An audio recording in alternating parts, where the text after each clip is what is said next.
चलो, तो अपने चैप्टर 3 का रिवीजन शुरू करते हैं। 1 और 2 अपना हो चुका है। 2 अपने चालू किए थे एक्सटर्नल एनवायरनमेंट, अगर याद होगा। चैप्टर 5 का स्ट्रेटेजिक मैनेजमेंट का पूरा मॉडल को याद रखना, पूरे सिलेबस पे कंट्रोल बना रहेगा। सबसे पहले हम क्या करते हैं स्ट्रेटेजिक मैनेजमेंट में, विजन मिशन गोल्स ऑब्जेक्टिव्स बनाते हैं। उसके बाद external environment, internal environment, external environment और ऑर्गेनाइजेशनल अप्रेजल, इसका एनालिसिस करते हैं। फिर हम करते हैं generate, analyse and select strategies, उसके बाद इंप्लीमेंट करते हैं। फिर इवैल्यूएशन एंड कंट्रोल का बात होता है। तो सब chapter 1 vision mission goals objectives हो गया था, चैप्टर 2 एक्सटर्नल एनवायरनमेंट को निपटा लिए थे। अब अपने करेंगे शुरू चैप्टर 3 इंटरनल एनवायरनमेंट का, यहां बात करेगा। सो अपने चैप्टर 2 और 3 इकट्ठे एकदम इस सीक्वेंस में पढ़ते हुए चलेंगे। याद होगा हम लोग लास्ट चैप्टर में एनवायरनमेंट का डिस्कशन किए थे कि what do you mean by environment, environment होता क्या है। वहां एक्सटर्नल एनवायरनमेंट देखे थे। एनवायरनमेंट दो चीज होता है, इंटरनल एक्सटर्नल। अब उसको फिर 5 लेयर्स में तोड़े थे। सबसे बाहर वाला इंटरनेशनल, उसके बाद में डोमेस्टिक या कंट्री, उसके बाद में इंडस्ट्री, और उसके अंदर में आ जाता है फर्म के स्टेक होल्डर्स, उसके अंदर में आ जाता है फर्म खुद। करेक्ट।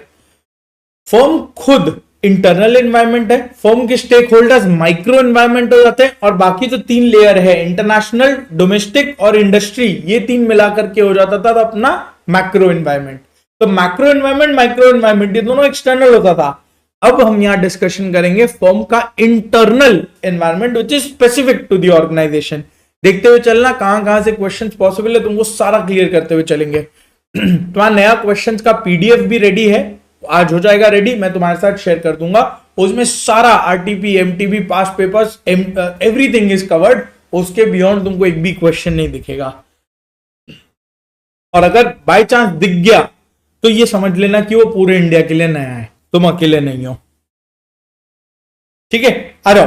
तो इंटरनल एनवायरनमेंट क्या चीज का, इंटरनल का कंपोनेंट क्या, अपने वहां मैक्रो का कंपोनेंट देखे थे, अगर याद होगा। मैक्रो एनवायरनमेंट में कंपोनेंट थे 5, demographic environment, socio cultural environment, technological environment, economic environment, और अपना क्या बचा, लीगल एनवायरनमेंट। तो वो अपने वहां पॉलिटिकल, लीगल एनवायरनमेंट, वो 5 फैक्टर्स वहां देख लिए थे। माइक्रो एनवायरनमेंट में अपने 6 चीज देखे थे। पहले सप्लायर आया था, फिर फाइनेंस चाहिए था, पैसा उसके सप्लायर से मटेरियल खरीदने के लिए, फिर प्रोडक्शन करना कौन करेगा, तीसरा पॉइंट एम्प्लॉइज करेंगे, कहां के होंगे, वो लोकल कम्युनिटी के होंगे, फिर कस्टमर्स को गुड सेल करते हैं, और कस्टमर्स के बाद में अपने को कॉम्पिटेंसी डेवलप करना पड़ता है। तो ये 6 चीज हमने देखा था जो अपना इंटरनल एनवायरनमेंट का होता था। करेक्ट, माइक्रो एनवायरनमेंट का होता था। अब अपने यहां पे देख रहे हैं इंटरनल एनवायरनमेंट का कंपोनेंट्स क्या है। इंटरनल एनवायरनमेंट का कंपोनेंट्स है, it consists of culture, ethics and पापी लोग। ये देखो राइट साइड में लाइन दिख जाएगा। Internal environment consist of culture, ethics and पापी लोग। तो यहां सबसे पहले अपने इसका हिस्सा क्या क्या आता है। सबसे पहला कल्चर, ऑर्गेनाइजेशन का जो कल्चर होता है। उसके बाद में एथिक्स, ऑर्गेनाइजेशन जो एथिक्स का सिस्टम फॉलो करता है। आज के दिन में सबको एथिक्स फॉलो करना पड़ता है। उसके बाद पापी लोग, पापी लोग, पापी लोगों में, पापी में क्या क्या रहता है। सबसे पहला पी यानी पीपल, स्टेक होल्डर्स अलग अलग, जो माइक्रो एनवायरनमेंट में भी आता है। इसीलिए मैं बोला था ना, macro is completely external, internal तो हो ही गया, माइक्रो इज अ ब्लेंड। ये जो माइक्रो एनवायरनमेंट होता है ना, ये ब्लेंड होता है between external and internal environment. तो पापी में पी होता है पीपल, यानी सारे stake holders, share holder, employ, government, ये लोग अलग अलग लोग। ए होता है एडमिनिस्ट्रेटिव अपैरेटस। एडमिनिस्ट्रेटिव अपैरेटस मतलब अथॉरिटी, रिस्पॉन्सिबिलिटी वगैरह वाली बातें, कौन किसको रिपोर्ट करेगा, कौन किस पे चिल्ला सकता है, कौन किसको सुना सकता है, कौन किसको काम डेलीगेट कर सकता है। Administrative apparatus, hierarchy. वापस पी, प्रोसेसेस, कैसे काम होगा, इनपुट, प्रोसेसिंग, आउटपुट किस तरीके से होगा। और आई, इंफ्रास्ट्रक्चर। इंफ्रास्ट्रक्चर में बाकी सारी चीजें आ जाएंगी। स्पेस, कहां तुम काम कर रहे हो, इक्विपमेंट, मशीन्स क्या क्या है, फिजिकल कंडीशंस क्या है तुम्हारी, कब काम करना है, कितने बजे से कितने बजे तक काम करना है, सब कुछ नीट एंड क्लीन है कि नहीं है, ये सारा इंफ्रास्ट्रक्चर हो गया।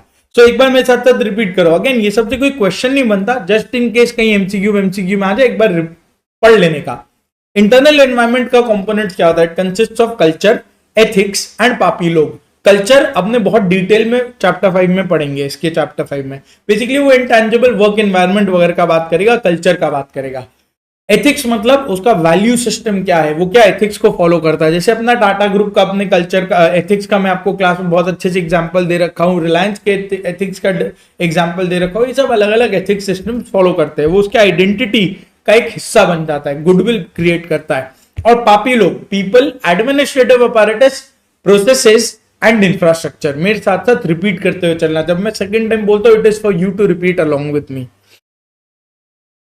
इसके बाद एक टॉपिक आएगा, सबसे पहला चीज जो यहां पीपल है, पीपल पे कुछ डिस्कशन कर रहे हैं। की स्टेक होल्डर जो अपने ऑर्गेनाइजेशन है, तो ऑर्गेनाइजेशन के जो की स्टेक होल्डर्स है कौन कौन हो गए, शेयर होल्डर हो गया, डिवेंचर होल्डर हो गया, एम्प्लॉइज हो गए, क्रेडिटर्स हो गए, डेटर्स हो गए, कस्टमर्स हो गए, उसके बाद में गवर्नमेंट हो गया, गवर्नमेंट हमसे टैक्स कलेक्ट करती है, तो वो स्टेक होल्डर्स है। अब वो स्टेक होल्डर्स हमारे बिजनेस से दो तरीके से इंपैक्ट हो सकते हैं। कैसे दो तरीके से इंपैक्ट हो सकते हैं, ये देखो। अगर आईटीसी अपना कोई स्ट्रैटेजी बनाने जा रहा है, आईटीसी का कोई बिजनेस स्ट्रैटेजी का डिस्कशन हो रहा है और उसके स्टेक होल्डर्स है, लेट्स से उसके शेयर होल्डर्स ही क्यों ना हो, तो आईटीसी के स्ट्रैटेजी में क्या शेयर होल्डर्स को इंटरेस्ट होगा? हाँ, 100% इंटरेस्ट होगा, क्योंकि उनका स्ट्रैटेजी की वजह से उनके प्रॉफिट्स में चेंजेस आएगा, और प्रॉफिट्स में चेंजेस आएगा तो इक्विटी शेयर होल्डर्स को फायदा होना ही होना है। तो स्ट्रैटेजी में शेयर होल्डर्स को इंटरेस्ट होगा क्या? 100% इंटरेस्ट होगा, करेक्ट, डायरेक्ट इंटरेस्ट होगा उनमें, उसके स्ट्रैटेजी में। और क्या स्ट्रैटेजी को इन्फ्लुएंस करने का पावर है क्या स्टेक होल्डर्स के पास? हाँ, कोई भी स्ट्रैटेजी के लिए उनको एसआर या ओआर पास करना पड़ेगा, और ये एसआर या ओआर पास करने के लिए शेयर होल्डर्स का अप्रूवल चाहिए। सपोज आईटीसी ने बोला कि हमको पैसे रेस करने हैं, अब इसमें डायरेक्ट इंटरेस्ट है शेयर होल्डर्स का, क्योंकि उनका सिचुएशन अफेक्ट हो रहा है इससे, और वो उनको ही अप्रूवल देना पड़ेगा कि तुम पैसे रेस करोगे, हाँ या ना, और अगर रेस करोगे तो कैसे रेस करोगे, डेट से कि इक्विटी से, डेट होगा तो उसका रेट क्या क्या होगा, ये सबको वो इन्फ्लुएंस करते हैं, वो पूरा इंपैक्ट करते हैं, उनके पास पावर है स्ट्रैटेजी को कंट्रोल करने से। दो चीज होता है यहां पे, एक होता है इंटरेस्ट और दूसरा होता है इंपैक्ट। इंटरेस्ट होता है मतलब आई एम इंटरेस्टेड, हम अफेक्ट होते हैं उस स्ट्रैटेजी से, और दूसरा इंपैक्ट होता है मतलब हम उस स्ट्रैटेजी को इंपैक्ट कर सकते हैं, इन्फ्लुएंस कर सकते हैं। इधर देखो, स्टेक होल्डर मतलब वो पर्सन या ग्रुप, एनी पर्सन और ग्रुप, इंटरनल हो सकता है, एक्सटर्नल हो सकता है, जिनका इंटरेस्ट होता है या वो इंपैक्ट कर सकता है बिजनेस या उसके स्ट्रैटेजी को। तो पर्सन या ग्रुप जिसका इंटरेस्ट होता है या वो इंपैक्ट कर सकता है हमारे बिजनेस या हमारे स्ट्रैटेजी को, इनका पावर होता है इन्फ्लुएंस करने का, यानी इंपैक्ट, इनका पावर है इन्फ्लुएंस कर सकते हैं स्ट्रैटेजी को। और दूसरा, ये अफेक्ट होते हैं इस बिजनेस स्ट्रैटेजी से, ये इंटरेस्ट हो गया, they are affected by the business strategy, correct. कौन कौन होते हैं स्टेक होल्डर्स, अभी डिस्कस किया, management, employees, share holders, customers, vendors, government, labour union, local community, तुम जहां पे बिजनेस कर रहे हो, आसपास के लोग, इलाका, ये सब इसके स्टेक होल्डर्स। दो चीज बेसिकली याद रखना है, स्टेक होल्डर्स का इंटरेस्ट होता है हमारे स्ट्रैटेजी में या हमारे बिजनेस में, और वो उस स्ट्रैटेजी और उस बिजनेस को इन्फ्लुएंस कर सकते हैं, इंपैक्ट कर सकते हैं, उनके पास ये पावर होता है। तो दो चीज बस, इंटरेस्ट और इंपैक्ट, सिर्फ कीवर्ड्स को तुमको याद करना है, डन है। ये डायग्राम को अपने देख सकते हैं। अब इसके लिए एक सुपर इंपॉर्टेंट क्वेश्चन यहां से आएगा, एक सुपर इंपॉर्टेंट क्वेश्चन है मेंडेलोज मैट्रिक्स का। केस स्टडी भी इस पे पूछ सकता है, ये पुराने सिलेबस में था भी नहीं, और या इससे कोई डायरेक्ट क्वेश्चन भी आ सकता है। जिस हिसाब से वो केस स्टडी अभी पूछ रहा है, पता चलेगा हर टॉपिक में वो केस स्टडी बना सकता है। तो मेंडेलोज मैट्रिक्स क्या बोलता है, सिंपल सा चीज है यहाँ पे। मेंडेलोज मैट्रिक्स मेरे साथ साथ यहां देखते हुए चलना। अपने अगेन दो वेरिएबल को लेते हैं, वही पावर और इंटरेस्ट, देख लो इधर, पावर और इंटरेस्ट। पावर क्या बोलता है, ability to influence the strategy, share holder का पावर है स्ट्रैटेजी चेंज कर देने का। इंटरेस्ट क्या बोलता है, शेयर होल्डर्स वो स्ट्रैटेजी से इंपैक्ट होते हैं, वो इंटरेस्टेड है उस स्ट्रैटेजी के अच्छे या बुरे में, करेक्ट। तो power and interest, power and interest. अब इसमें हम किस एक मैट्रिक्स बनता है अपना, दो वेरिएबल होता है, लेफ्ट साइड में लेट से पावर बना दिया, नीचे इंटरेस्ट बना दिया, कुछ भी कर सकते हैं, कोई दिक्कत नहीं है, ठीक है। Power and interest. अब इंटरेस्ट हाई लो हो सकता है, पावर भी हाई लो हो सकता है, ठीक। इसको चार खंड में तोड़ देना है। अब बेस्ट केस सिनेरियो कौन सा है, वर्स्ट केस सिनेरियो कौन सा है। High power high interest best case है, इसको हम बोलते हैं की प्लेयर, इसको हम बोलते हैं की प्लेयर, की प्लेयर। वर्स्ट केस सिनेरियो कौन सा है, लो पावर लो इंटरेस्ट वाला, इसको हम बोलते हैं लो प्रायोरिटी। लो प्रायोरिटी वाले लोगों के क्लास का एग्जांपल याद आ रहा होगा, की प्लेयर कौन होती है, जिसको हमको अपडेट देना पड़ता है, खाना खा लिया, हाँ सब कुछ हो गया। लो प्रायोरिटी वाले लोग कौन होते हैं, एक तरफा वाले लोग, जिसका तुम में जिसको इंटरेस्ट नहीं होता। सो की player high power high interest, low priority low power लो इंटरेस्ट। अब जो बाकी दो सिचुएशंस बच गए, हाई पावर लो इंटरेस्ट, वो होता है keep satisfied.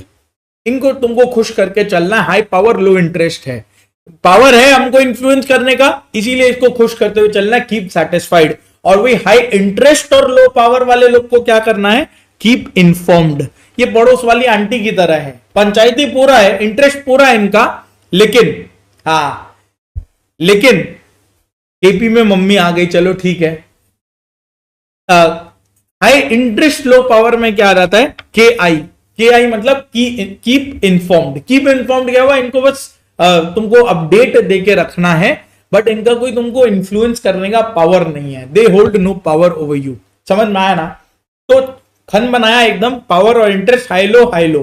Best case scenario high power high interest keep player, worst case scenario low power लो इंटरेस्ट कीप लो प्रायोरिटी। अब दो बीच के सिचुएशन है, हाई पावर लो interest, high interest low power. High power जहां है वहां कीप सेटिस्फाइड है, उसको तुमको खुश करके रखना है।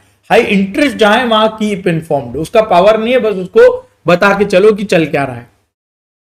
की प्लेयर में कौन आ जाएगा, की प्लेयर में आ जाएगा share holders and top management. वो लोग जो एक्चुअल में इंटरेस्टेड है और उनका पावर है तुम्हारी स्ट्रैटेजी को बदल देने का, तो share holders and top management only, और कोई नहीं आता। लो प्रायोरिटी में कौन आ जाएगा, लो प्रायोरिटी में मीडिया आ जाएगा, जिनका पंचायती पूरा है, कुछ भी होगा तुम्हारे गेट के बाहर। जैसे अभी सब कुछ भी होगा वो तुम डे टू डे में तुमसे मतलब नहीं है, कुछ हुआ तो तुमसे पूछताछ करेंगे, नहीं हुआ तो नहीं करेंगे। मीडिया या मीडिया वही एडवर्टाइजिंग एजेंसीज वगैरह हो गए, मीडिया लो प्रायोरिटी वाले लोग हैं। कीप सेटिस्फाइड में कौन आ जाता है, गवर्नमेंट या रेगुलेटरी बॉडीज। इनका पावर हाई है और इनका कोई तुम में अलग से कोई इंटरेस्ट नहीं है, तुम प्रॉफिट बना रहे हो लॉस बना रहे हो, उनका कोई इंटरेस्ट नहीं है तुम में। तो वो वैसे लोग हैं जिनको तुमको खुश करके चलना है और ज्यादा कुछ बताने का दरकार नहीं है। कीप इन्फॉर्म्ड कौन हो गए, इनका इंटरेस्ट है लेकिन पावर नहीं है, तो ये हो गए लोअर लेवल मैनेजमेंट। यहां आ गए एम्प्लॉइज, यहां आ गए कस्टमर्स, सप्लायर्स एक्सेट्रा। चलेगा? क्लियर हुआ? की प्लेयर में share holders and top management, low priority में मीडिया, कीप सेटिस्फाइड में गवर्नमेंट एंड रेगुलेटरी बॉडीज, और कीप इन्फॉर्म्ड में lower level management, employees and customers suppliers. Done हुआ? पक्का एकदम यहां तक क्लियर है?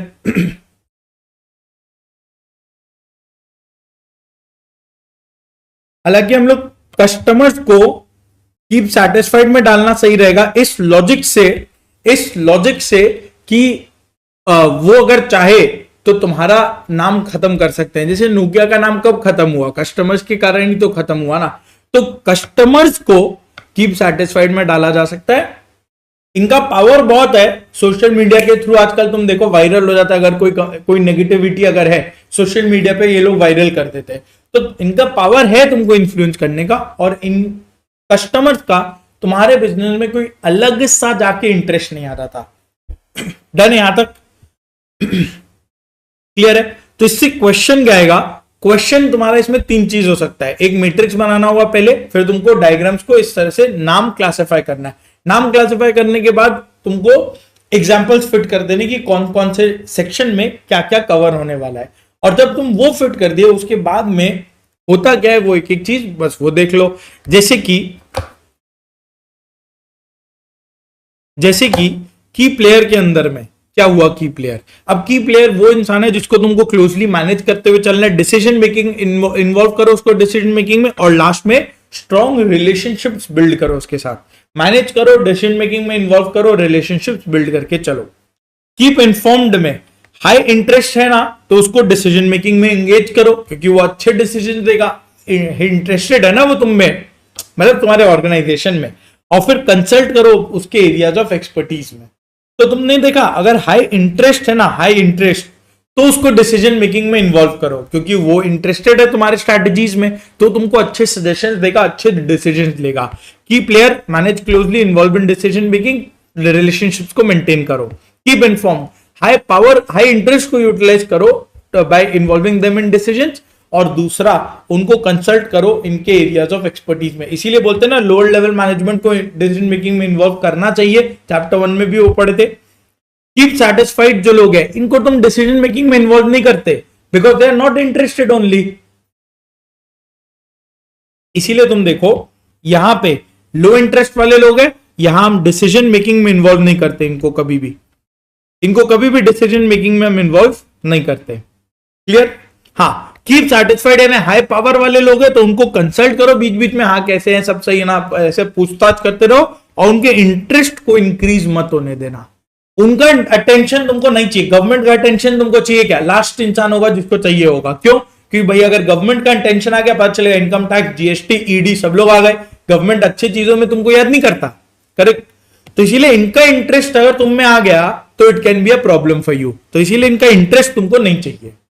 लो प्रायोरिटी वाले लोग क्या है, इनको बस मॉनिटर करो, मीडिया में चेक करो कि कुछ तुम्हारे बारे में बुरा न्यूज, बुरा खबर तो नहीं आ रहा ना, बाकी ओकेजनल कम्युनिकेशन कभी कभी रेगुलरली अपडेट करते रहो, इससे ज्यादा तुमको और कुछ भी नहीं चाहिए। की प्लेयर में सतत रिपीट करो, की प्लेयर में कौन है? की प्लेयर में कौन है? Share holder, top management, board of directors. ठीक, इनको मैनेज करना है, डिसीजन मेकिंग में इन्वॉल्व करो, स्ट्रॉन्ग रिलेशनशिप्स बिल्ड कर लो। कीप इन्फॉर्म में क्या कौन कौन आ गए? Lower level management, employ, suppliers. इनका हाई इंटरेस्ट को यूज करो डिसीजन मेकिंग में और कंसल्ट करो उनके एरियाज ऑफ एक्सपर्टीज में। कीप सैटिस्फाइड में कौन आ गया? Government, regulatory bodies, competitors, customers. इनको तुमको कंसल्ट करते हुए चलना है और इनका हाई इंटरेस्ट तुमको नहीं चाहिए। It can be interest for your strategy, problem for your strategy. Low priority में कौन आ जाएंगे? मॉनिटर करो इनको, मीडिया हाउसेस, मैगजीन्स वगैरह, मॉनिटर करो इनको और इनको बस कभी कभी ओकेजनली पूछताछ कर लिया, कम्युनिकेशन कर लिया, वो काफी है। डन है? तो ये अपने यहां पे पूरा पढ़ ही चुके हैं, इसको अलग से कुछ पढ़ना नहीं है। डायग्राम, मैट्रिक्स के क्वेश्चंस में मैट्रिक्स बनाना जरूरी है, जरूरी एकदम है। कोई नहीं बना के आता क्योंकि किसी को मैट्रिक्स याद नहीं रहता, लोग कंफ्यूज होते हैं पावर और इंटरेस्ट कहां पे क्या था, हाई था, लो था। इसीलिए मैंने आपको बोला लॉजिकली बना के आना है।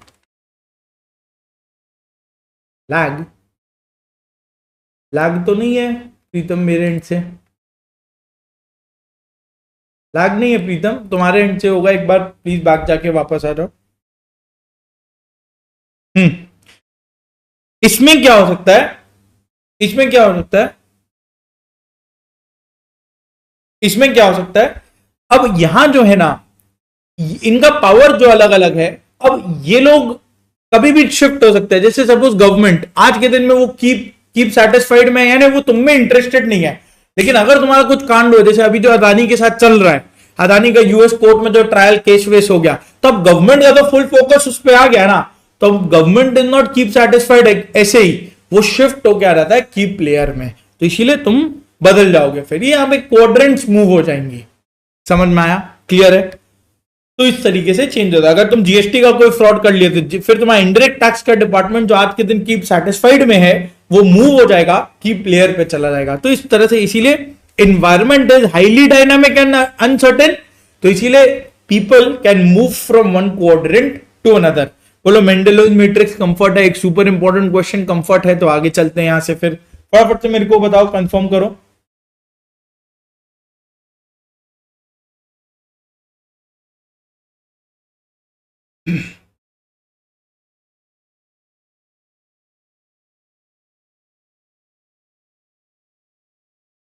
चलेगा? ओके, अब आ जाओ स्ट्रेटेजिक ड्राइवर्स। तुम्हारे इंटरनल एनवायरनमेंट को ड्राइव करने के लिए 5 चीजें होती है, 5 फैक्टर्स जो तुम्हारे इंटरनल एनवायरनमेंट को, तुम्हारा बिजनेस कैसा है वो डिसाइड करेगा। क्या है 5 चीजें? What are the 5 things? सबसे पहला, ये 5 चीजें जो डिसाइड करेगा कौन कितना प्रॉफिटेबल, किसका कॉम्पिटिटर एडवांटेज कितना, what differentiates an organization from its competitors. ये 5 चीज डिसाइड करती हैं। डिस्टिंग्विशिंग फीचर ये 5 है। सबसे पहला, तुम्हारी की मार्केट क्या है, वो मेन मार्केट जिसमें तुम इन्वॉल्व हो। सेकंड, तुम्हारे की कस्टमर्स कौन है, बड़े बड़े कस्टमर्स, मेन कस्टमर्स जो लोग हैं। थर्ड, तुम्हारे प्रोडक्ट्स एंड सर्विसेज क्या है। फोर्थ, चैनल्स क्या है, किस चैनल में किस तरीके से तुम गुड्स को सेल कर रहे हो, चैनल्स, डिस्ट्रीब्यूशन चैनल। और लास्ट में ऑर्गेनाइजेशन का कॉम्पिटिटिव एडवांटेज कहां से आ रहा है, तुमको जो कॉम्पिटिटिव एडवांटेज है वो क्या है तुम्हारा और कहां से आ रहा है। तो 5 फैक्टर्स, मार्केट क्या है, कस्टमर्स कौन कौन है मेन, प्रोडक्ट्स एंड सर्विसेज क्या है जो तुम सेल कर रहे हो, उसके बाद में चैनल्स कौन से हैं जिसके थ्रू तुम सेल कर रहे हो, और लास्ट में तुम्हारे कॉम्पिटिटिव एडवांटेज कहां से आ रहा है और कौन है। तो सबसे पहला इंडस्ट्री एंड मार्केट्स। अब इंडस्ट्री एंड मार्केट्स को समझने के लिए तुम किसी भी इंडस्ट्री में एंटर करो, क्या दिन में सोचा और चालू कर दिया क्या बिजनेस? ऐसा नहीं होता ना। तो before entering into any industry तुमको उस इंडस्ट्री में कौन से प्लेयर्स है, उनका मार्केट शेयर क्या है, वो कितने बड़े बड़े प्लेयर है, ये समझना होता है। इसीलिए इंडस्ट्री और मार्केट्स में अपना रिलेटिव पोजीशन, हर एक कंपनी का रिलेटिव पोजीशन समझना बहुत जरूरी है। ठीक है, it is important for an organization to understand its relative position in the industry and in the market in which it belongs. ठीक है, इंडस्ट्री बोले तो जैसे अलग अलग सेक्टर्स, जैसे फॉर एग्जांपल ऑटोमोबाइल इंडस्ट्री। ठीक है, मार्केट बोले तो जैसे इंडिया। तो अगर सपोज करो Hyundai को या किया को अपना इंडिया में उसका पोजीशन क्या है ये समझना है, तो पहले इंडस्ट्री सेट किया, अपना ऑटोमोबाइल इंडस्ट्री है, और फिर मार्केट डिसाइड किया। सो इंडस्ट्री एंड मार्केट्स को समझने के लिए, अपना रिलेटिव पोजीशन को इवैल्यूएट करने के लिए एक टूल है हमारे पास, उसको हम बोलते हैं स्ट्रेटेजिक ग्रुप मैपिंग। ये सेकंड इंपॉर्टेंट चीज है इस चैप्टर का, मेंडलोज मैट्रिक्स के बाद ये strategic group mapping. Strategic group mapping क्या बोलता है? ये एक टूल है जिससे तुम अपने आप को कॉम्पिटिटर्स के साथ एनालाइज कर सकते हो, कंपैरेटिव स्टडी बना सकते हो। कैसे? ये हमने क्लास में बहुत डिटेल में इसको समझा भी था, बट अभी मैं आपको बस वो और बनाया भी था रियल लाइफ सिनेरियो से लेके, मैं अभी बस आपको ये रिलेट करा दूंगा। देखो, स्ट्रेटेजिक ग्रुप मैपिंग होता क्या है? तुम अपने रिलेटिव पोजीशन को समझते हो, तुम्हारे राइवल्स के साथ, राइवल्स मतलब कॉम्पिटिटर्स, राइवल्स के साथ तुम्हारा रिलेटिव पोजीशन क्या है, that is what you understand through this tool which is known as strategic group mapping. Clear है? राइवल्स के साथ अपना रिलेटिव पोजीशन को समझना है। अब इसमें हम करते क्या है? बहुत सारा वेरिएबल्स है, 5 या 6 वेरिएबल्स का लिस्ट अपने को दिया हुआ है, जैसे कि range of products, quality, brand image, price क्या है, वर्टिकल इंटीग्रेशन हुआ कि नहीं हुआ, सर्विस ऑफर का डिग्री क्या है, कितना सर्विस हम ऑफर कर रहे हैं, खाली गुड्स बेच रहे हैं कि सर्विस भी ऑफर कर रहे हैं, क्या कर रहे हैं, सर्विस ऑफर। उसके बाद में ज्योग्राफिकल कवरेज, सिर्फ इंडिया के कंपनीज है कि बाहर भी हम एक्सपोर्ट भी करते हैं, ये किस टाइप का सर्विस ऑफर किया जा रहा है। तो 4-5 वेरिएबल्स है, range of products, price, quality, price, degree of service offered, geographical coverage, distribution channel, किस तरह से हम प्रोडक्ट्स को डिस्ट्रीब्यूट कर रहे हैं, ये अलग अलग वेरिएबल्स पे हम एनालाइज करते हैं। हम लोग को कंसिडर करना कोई भी 2 वेरिएबल, जैसे ऑटोमोबाइल के लिए हमने लिया रेंज ऑफ प्रोडक्ट्स, यानी प्रोडक्ट लाइन ब्रेथ, कितना उसका अलग अलग तरीके का गाड़ी बना रहा है, रेंज ऑफ प्रोडक्ट्स, और दूसरा प्राइस या क्वालिटी। ठीक, तो 2 हमने लिया, रेंज ऑफ प्रोडक्ट्स और उसके प्राइस या क्वालिटी, 2 वेरिएबल्स हमने लिया जो ऑटोमोबाइल के हमें लगा सबसे ज्यादा इंपॉर्टेंट है। अब इन 2 वेरिएबल के हिसाब से रेंज ऑफ प्रोडक्ट्स और price quality, again high low, ठीक है। अगर नीचे वाले एक्सेस पे देखे हाई राइट साइड में होगा, वर्टिकल एक्सेस पे देखे हाई ऊपर वाले साइड पे होगा, सिंपल। 2 वेरिएबल पे हमको ये ग्राफ को प्लॉट करना है। क्या किया था हमने सारा कंपनीज को यहां लिस्ट कर लिया। सारा कंपनीज को लिस्ट करने के बाद क्या किया, इसमें ग्रुप्स बनाया। ग्रुप क्या होता है? ग्रुप होता है वो कंपनीज, सारा कंपनीज को लिस्ट करने के बाद हम इसमें बनाते हैं strategic group. What do you mean by strategic group? Strategic group होता है वो राइवल कंपनीज, वो सारे राइवल्स माने कॉम्पिटिटर्स, वो राइवल्स जिनका सेम स्ट्रेटेजी होता है, जिनका same strategic approach and position है। Same strategic approach and position. Approach माने सेम तरीके की स्ट्रेटेजी वो फॉलो करते हैं, पोजीशन माने सिमिलर सिचुएशन है, सिमिलर स्टैंडिंग है। तो वो राइवल कंपनीज को तुम ग्रुप करो। कैसे ग्रुप करोगे? जैसे फॉर एग्जांपल मारुति Hyundai एक ग्रुप है, क्योंकि वो सिमिलर कंपनी, सिमिलर पोजीशन है। किया और टाटा को हमने एक ग्रुप बना दिया, फिर M&M और होंडा को हमने एक ग्रुप बना दिया, और BMW, मर्सिडीज एंड ऑडी एक ग्रुप बना दिया। सिमिलर टाइप के प्रोडक्ट्स बेचते हैं, सिमिलर टाइप का प्राइस है और सिमिलर रेप्यूटेशन है उनका। तो ये 4 ग्रुप्स हमने क्रिएट किए थे। ग्रुप समझ गया ना? Rivals which are following the same strategy. तो ये 4 ग्रुप हमने बनाया। अब ग्रुप बनाने के बाद क्या किया हमने, वो उसको वहां पे लिख दिया। जैसे फॉर एग्जांपल मारुति Hyundai, इसमें बहुत सारा रेंज ऑफ प्रोडक्ट्स है, बहुत हाई रेंज ऑफ प्रोडक्ट्स है, लेकिन उसका रेप्यूटेशन लो है। मालूम है कि वो सस्ते गाड़ियां बनाती है, ठीक, कंपेरेटिवली सस्ते। तो ये यहां आया। अब उसके बाद किया, टाटा मोटर्स देखे तो इनसे कम गाड़ियां बनाती है, मॉडल्स इनसे कम है, रेंज ऑफ प्रोडक्ट कम है, लेकिन रेप्यूटेशन इससे हल्का सा ज्यादा है, तो वहां चला गया। होंडा और M&M में रेंज ऑफ प्रोडक्ट्स और कम है लेकिन रेपुटेशन उससे और थोड़ा ज्यादा है, तो इसलिए वो और उस तरफ चला गया। और BMW, मर्सिडीज और ऑडी में बहुत ज्यादा मॉडल है नहीं, 2-4 मॉडल होगा, लेकिन उसमें उसका क्वालिटी या रेप्यूटेशन और प्राइस सब कुछ बहुत ज्यादा है। तो उस सिचुएशन में, उस जगह पे ये कंपनीज को हमने प्लॉट कर दिया, ग्रुप को प्लॉट किया, पूरे ग्रुप को प्लॉट किया। ये दोनों का एक ग्रुप था, ये दोनों का एक ग्रुप था, ये दोनों का एक ग्रुप था, ये दोनों का एक ग्रुप था। अभी तक सर्कल नहीं बना हमने, खाली नाम लिख के प्लॉट किया। फोर्थ स्टेप, तो पहला स्टेप 2 वेरिएबल को सिलेक्ट करो। सेकंड, वो 2 वेरिएबल का एक मैप बना दो, एक मैप के अंदर में स्ट्रेटेजिक ग्रुप बना लो, अलग अलग ग्रुप बनाया। थर्ड, जो ग्रुप बनाया ग्रुप के हिसाब से तुम मैप के अंदर में प्लॉट कर दो। सर्कल नहीं बनाया, खाली प्लॉट किया, खाली नाम लिखा, खाली नाम लिखा बस, ठीक है, एक साथ नाम लिख दिया। फोर्थ स्टेप है तुमको सर्कल्स बनाने। कैसे बनाने हैं सर्कल्स? जैसे मारुति और हुंडई में तुम देखो सबसे बड़ा सर्कल है, BMW, ऑडी, मर्सिडीज में सबसे छोटा सर्कल है। कैसे बनाया ये सर्कल? सर्कल बनाया ग्रुप, टोटल ग्रुप का जो ये दोनों का मिला के मार्केट शेयर क्या है टोटल में, ग्रुप का मार्केट शेयर, इंडिविजुअल कंपनीज का नहीं, पूरे ग्रुप का मार्केट शेयर के हिसाब से हमने सर्कल बनाया। इसीलिए तुम देखो सबसे बड़ा सर्कल मारुति हुंडई, उससे कम किया टाटा मोटर्स, उससे कम ये वाला, उससे कम ये वाला। तो ग्रुप के शेयर के हिसाब से सर्कल बनाते हुए हम गए। ये देखो यहाँ पे ऐसे कैलकुलेशन करके डिराइव भी करते थे अपने। तो ब्रॉड आई होप आपको क्लियर हो गया होगा स्ट्रेटेजिक ग्रुप मैपिंग क्या होता है। इस तरीके का एक रफ डायग्राम एग्जाम में बना के जरूर आना है। कोई ऐसा नहीं चाहिए कि तुमको रियल नेम यूज करना है, तुम रैंडम सा 3-4 सर्कल बना देना, 2-3 नाम लिख देना उसके अंदर में, और रैंडमली उसके साइजेस को वेरी कर देना, चलेगा, कोई दिक्कत नहीं है। It is just a reference diagram जो तुमको बना के आना है।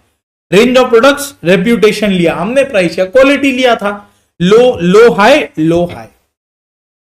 चलेगा।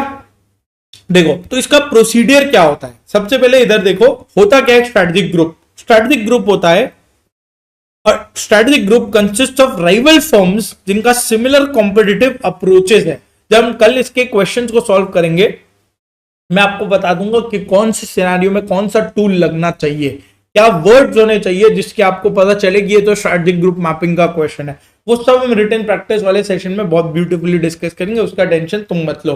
पहले यहाँ कॉन्सेप्ट को पूरा क्लियरली समझ लो और एकदम लर्न कर लो मेरे साथ साथ। तो स्ट्रेटेजिक ग्रुप मतलब वो राइवल कंपनी जिनका सिमिलर अप्रोच है और सिमिलर पोजीशन है। सिमिलर अप्रोच, सिमिलर पोजीशन के राइवल कंपनीज को हम स्ट्रेटेजिक ग्रुप बोलते हैं। नेक्स्ट अपने को करना क्या है, ये प्रोसीजर से क्वेश्चन आएगा। प्रोसीजर से क्वेश्चन आता है to for formulating the strategic group, constructing a strategic group. तो 4 पॉइंट है इसमें।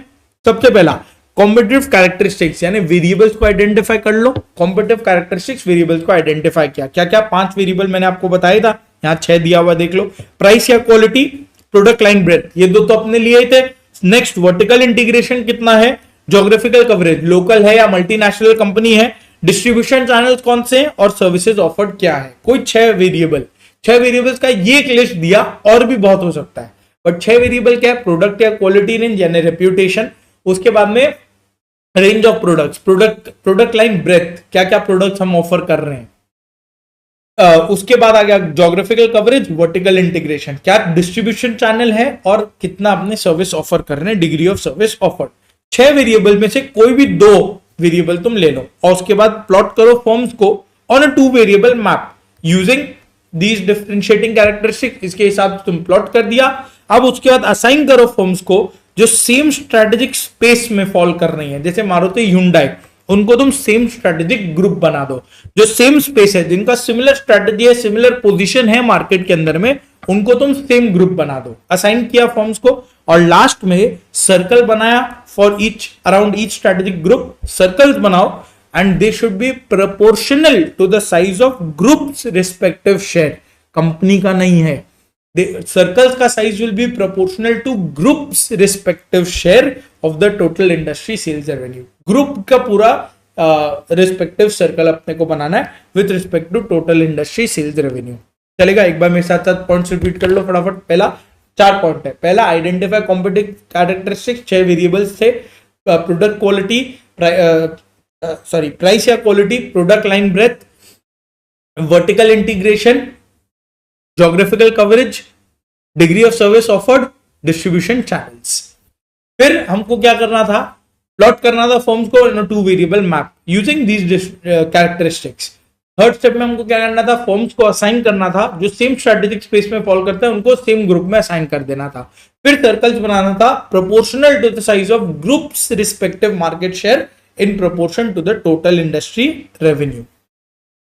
चलेगा? तो यहां अपना एक डन, इंडस्ट्री एंड मार्केट जिसके लिए हम स्ट्रेटेजिक ग्रुप मैपिंग का टूल यूज करते हैं, डन। सेकंड आया कस्टमर। कस्टमर में कोई बहुत ज्यादा यहां है नहीं, लास्ट चैप्टर में कस्टमर कंज्यूमर बिहेवियर वाला टॉपिक अपने वहां पढ़े थे, वो वाले से क्वेश्चन आता है कंज्यूमर बिहेवियर को किस तरह से एनालाइज करना है। यहां कस्टमर्स के बारे में कुछ ज्यादा है नहीं, बस एक बार रीड कर लो। कस्टमर्स के साथ जब कस्टमर्स का टॉपिक आ जाए तुमको एसटीपी याद रखना है। एसटीपी क्या होता है? Segmentation, target market, positioning. Apple का एग्जांपल मैंने लिया था, देखो सेगमेंटेशन मतलब dividing the total market according to income, low middle class, high middle class और लोअर क्लास, फिर मिडिल क्लास में 2 लोअर एंड अपर और फिर हाई क्लास। तो यहां पे 4 कैटेगरी में हमने टोटल मार्केट को डिवाइड कर दिया। उसमें से हम डिसाइड करें अपना टारगेट मार्केट क्या है। एप्पल का टारगेट मार्केट हाई क्लास वाला है, अपर मिडिल क्लास है। एमआई का ठीक उल्टा होगा। सो टारगेट मार्केट डिसाइड किया, डिसाइडिंग द टारगेट मार्केट, और उस टारगेट मार्केट के हिसाब से अपना स्ट्रेटजीज होना चाहिए, अपना प्रोडक्ट्स होना चाहिए, उसमें अपने को लीडर बनने का फोकस करना है, trying to become a leader in your target group. तो एसटीपी याद रखना है।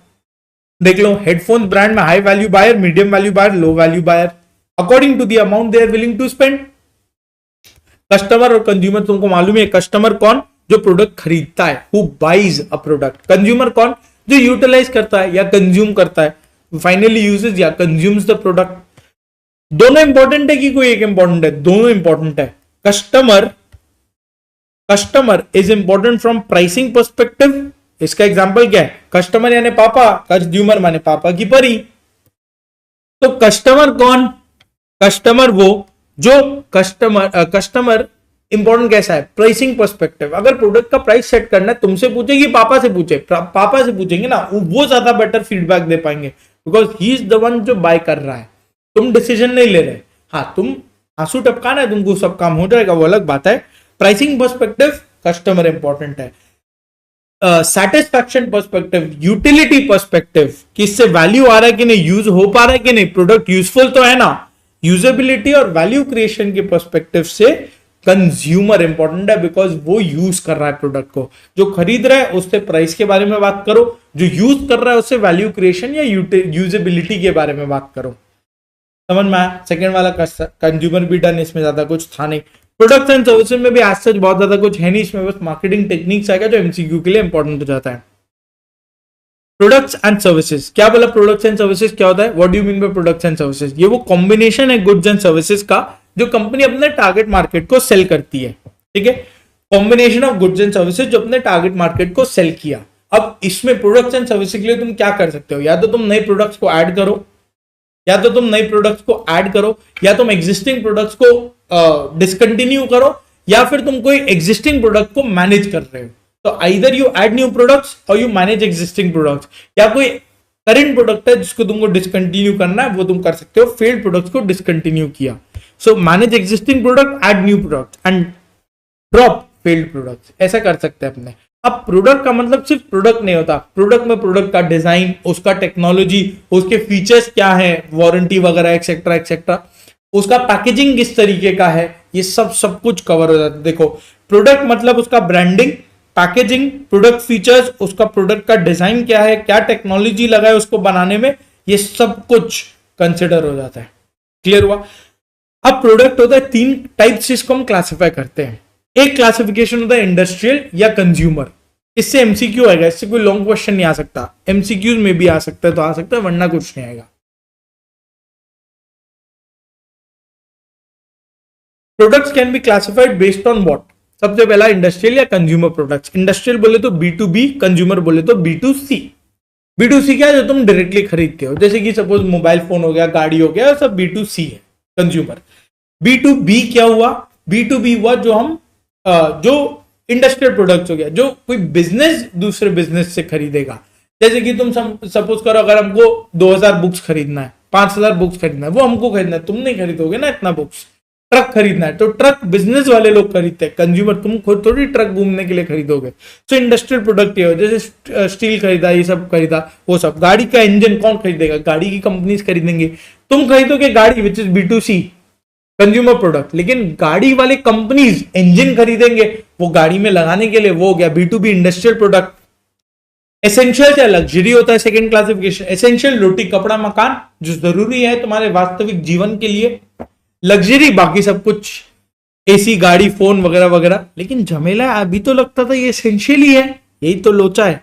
तुमने लग्जरी को तुमने क्या, हमने लग्जरी को एसेंशियल बना रखा है। तो एसेंशियल मतलब बेसिक जो एसेंशियल है फॉर सर्वाइवल, रोटी कपड़ा मकान, बाकी सब लग्जरी। आईफोन खरीदा लग्जरी है, एसेंशियल नहीं है। नोकिया 3110 में भी काम हो जाता था। ड्यूरेबल्स और पेरिशेबल्स। ड्यूरेबल्स मतलब जिसका शेल्फ लाइफ अच्छा है, फर्नीचर एसी गाड़ी वगैरह जिसका शेल्फ लाइफ थोड़ा लंबा है, वो पेरिशेबल नहीं, जल्दी खत्म नहीं हो जाएगा। पेरिशेबल मतलब जिसका बहुत ही लिमिटेड शेल्फ लाइफ है, छोटा शेल्फ लाइफ है, जैसे कि फूड फल सब्जी या मेडिसिन, जिसका एक लिमिटेड एक्सपायरी है, इसके बाद तुम इसको कंज्यूम नहीं करते, एक फिक्स्ड एक्सपायरी है, फिक्स्ड। जैसे इसमें कंफ्यूज मत होना, ड्यूरेबल्स जैसे गाड़ी फर्नीचर, ऐसा नहीं है कि कभी खराब नहीं होगा, ये अमर है, नहीं खराब होगा, लेकिन क्या तुम आज के दिन बता सकते हो कब खराब होगा? नहीं। तो इसीलिए इसको हम बोलते हैं durable. When the expiry is not fixed वो ड्यूरेबल हो गया। हाँ, बट जब एक्सपायरी उसका फिक्स है, जैसे ब्रेड का पैकेट, दूध का पैकेट, एग्स वगैरह, फल सब्जी, तुमको पता है 2-3 दिन चलेगा उसके बाद खराब हो जाएगा।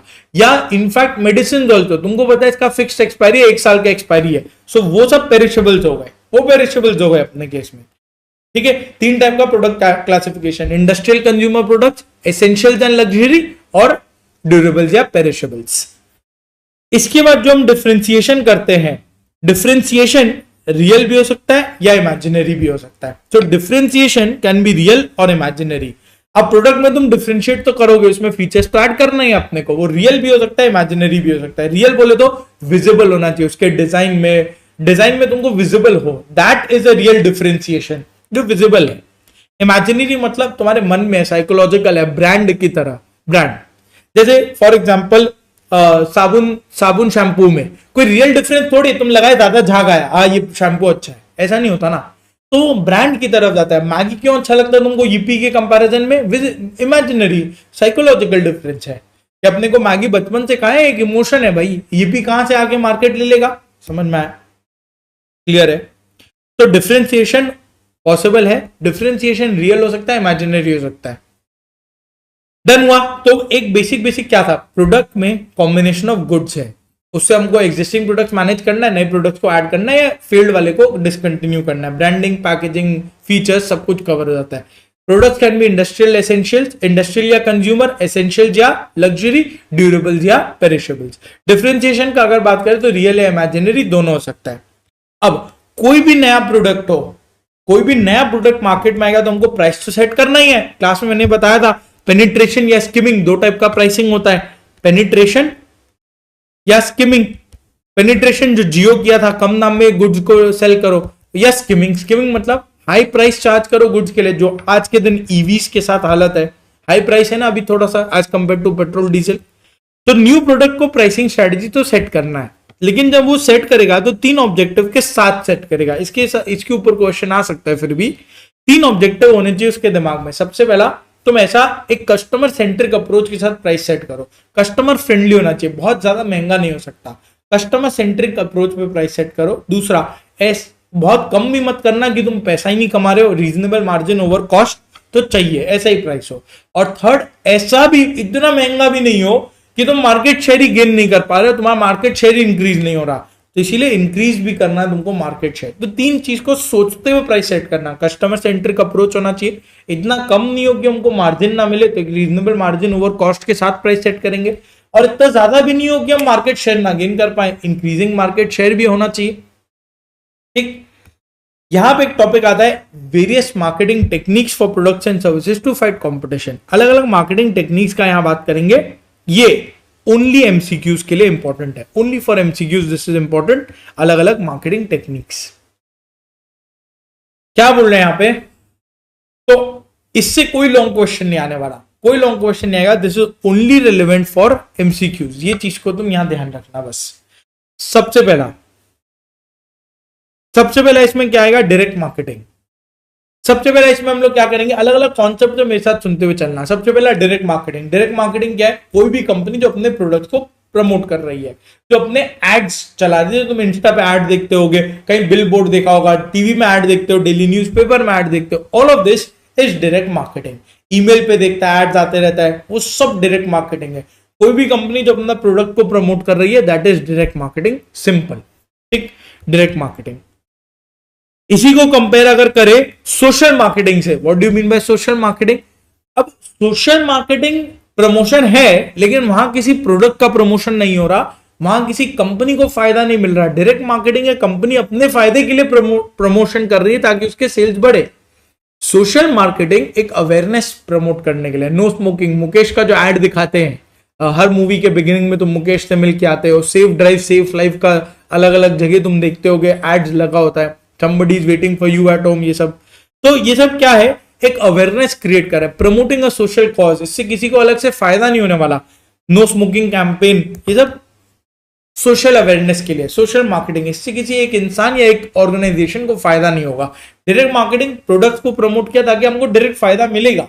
सोशल मार्केटिंग एक अवेयरनेस है, एक आइडिया को प्रमोट कर रहे हैं जिससे किसी एक को फायदा नहीं मिल रहा, समाज का भलाई हो रहा है उसमें। ऑगमेंटेड मार्केटिंग क्या होता है? ऑगमेंटेड मार्केटिंग होता है जहां पे हम एडिशनल फीचर्स वगैरह पे फोकस कर रहे हैं। जैसे तुम सपोज करो गाड़ी खरीदने के बोला 5 साल का फ्री वारंटी दे देंगे, एक्सटेंडेड वारंटी फ्री में दे देंगे आपको। डोमिनोज का 30 minute delivery guarantee, PVR INOX में अनलिमिटेड रिफिल ऑफ पॉपकॉर्न। ये सब क्या है? एडिशनल। वो मैकडोनल्ड्स क्यों चला? वो उसके हैप्पी मील की वजह से। हैप्पी मील में टॉय देता था तो बच्चे लोग जाके वो टॉय के लिए हैप्पी मील खरीद लेते थे। That is augmented marketing.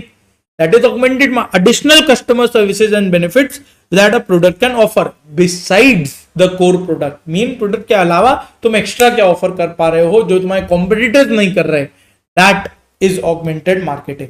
Additional customer services that a product can offer besides the core and actual product। Done है। फिर आया person marketing. Direct social augmented person marketing. तुम किसी इंसान के ब्रांड इमेज को बढ़िया कर रहे हो, उसके गुडविल को बढ़ा रहे हो। जैसे हैप्पी बर्थडे एसआर के बुर्ज खलीफा पे लिखा गया, वैक्सीन सर्टिफिकेट में मोदी जी का फोटो था, वो सब क्या है? वो सब पर्सन मार्केटिंग है। किसी के इंसान के गुडविल को या उसके ब्रांड वैल्यू को बढ़ाने के लिए। Normally politician, sports stars, film stars ये लोग करते हैं अपने ब्रांड वैल्यू को बढ़ाने के लिए।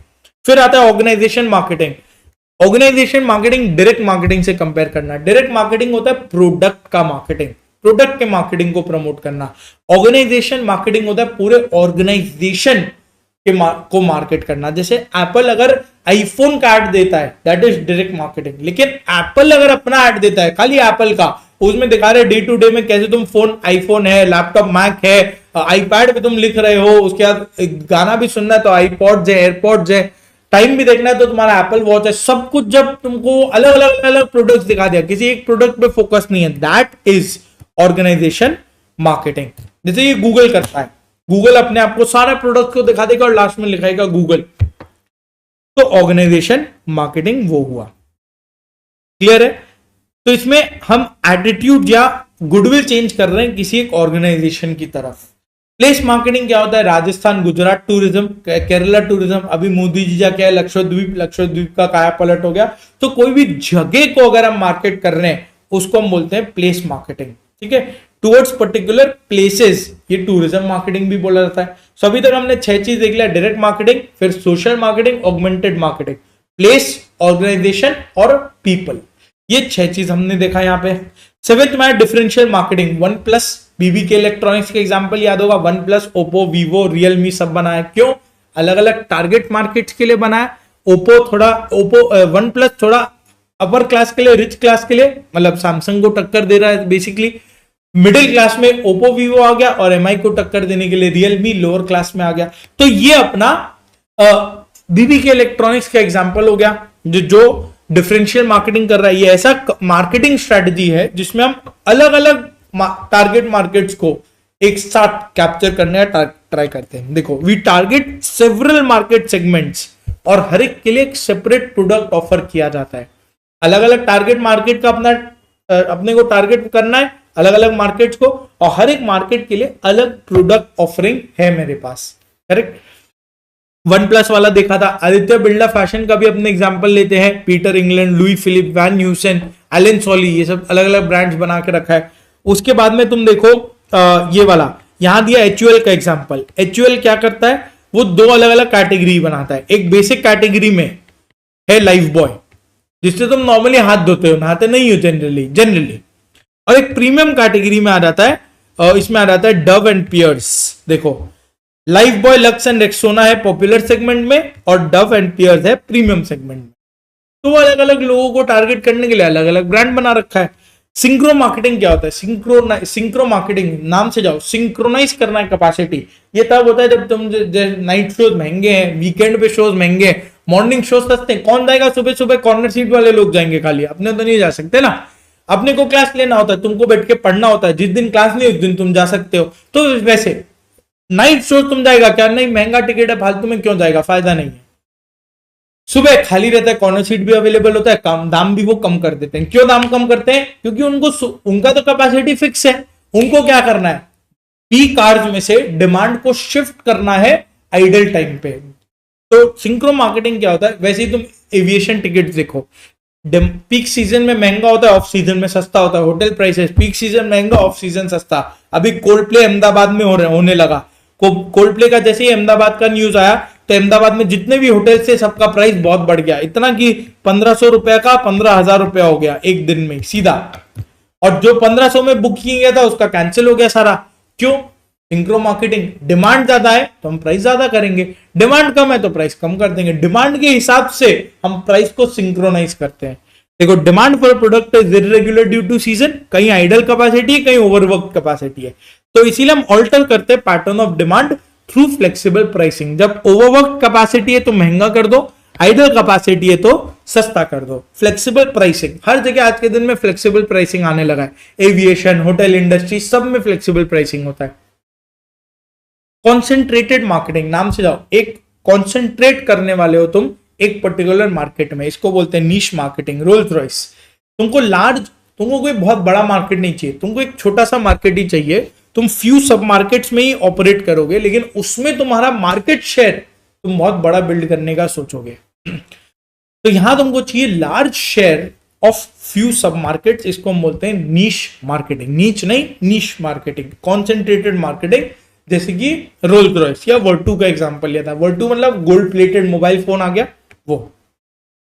डी मार्केटिंग क्या होता है, डी मार्केटिंग जहां डिमांड को कम करते हैं। कैसे कम करते हैं, या तो एकदम ही खत्म कर देते हैं, बैन कर दो, परमानेंट डिमांड खत्म हो गया, प्रोडक्ट को बैन करते ही, जैसे ड्रग्स बैंड है, AK-47 बैंड है, तो उसका डिमांड परमानेंट खत्म कर दिया, सिर्फ मिलिट्री वाले लोग ही ले सकते हैं, ड्रग्स नहीं, AK-47 पागल। D market. अब या फिर तुम टेम्पोरली उसको रोटेट कर सकते हो। कैसे, जीएसटी रेट्स को बढ़ा घटा के, तो कहीं पे इंपोर्ट ड्यूटी बढ़ा देता है, कहीं पे इंपोर्ट ड्यूटी कम कर देता है, डिपेंडिंग उसको डी मार्केटिंग करना है कि नहीं करना है। जैसे पेट्रोल डीजल व्हीकल का जीएसटी रेट ज्यादा है, बट ईवी पे जीएसटी रेट कम है, पेट्रोल डीजल को डी मार्केट करना है, ईवी को प्रमोट करना है। तो यहां क्या करते हैं, रिड्यूस करते हैं डिमांड टेम्पोरली या परमानेंटली। आइडिया डिमांड को डिस्ट्रॉय नहीं करना है, बट रिड्यूस या शिफ्ट करना है, कम करना है या किसी और प्रोडक्ट पे शिफ्ट करना है, जैसे पेट्रोल डीजल से ईवी चलेगा। D marketing. फिर क्या आया, सर्विसेज मार्केटिंग। सर्विसेज मार्केटिंग क्या है, डायरेक्ट मार्केटिंग होता है नॉर्मली प्रोडक्ट्स के लिए।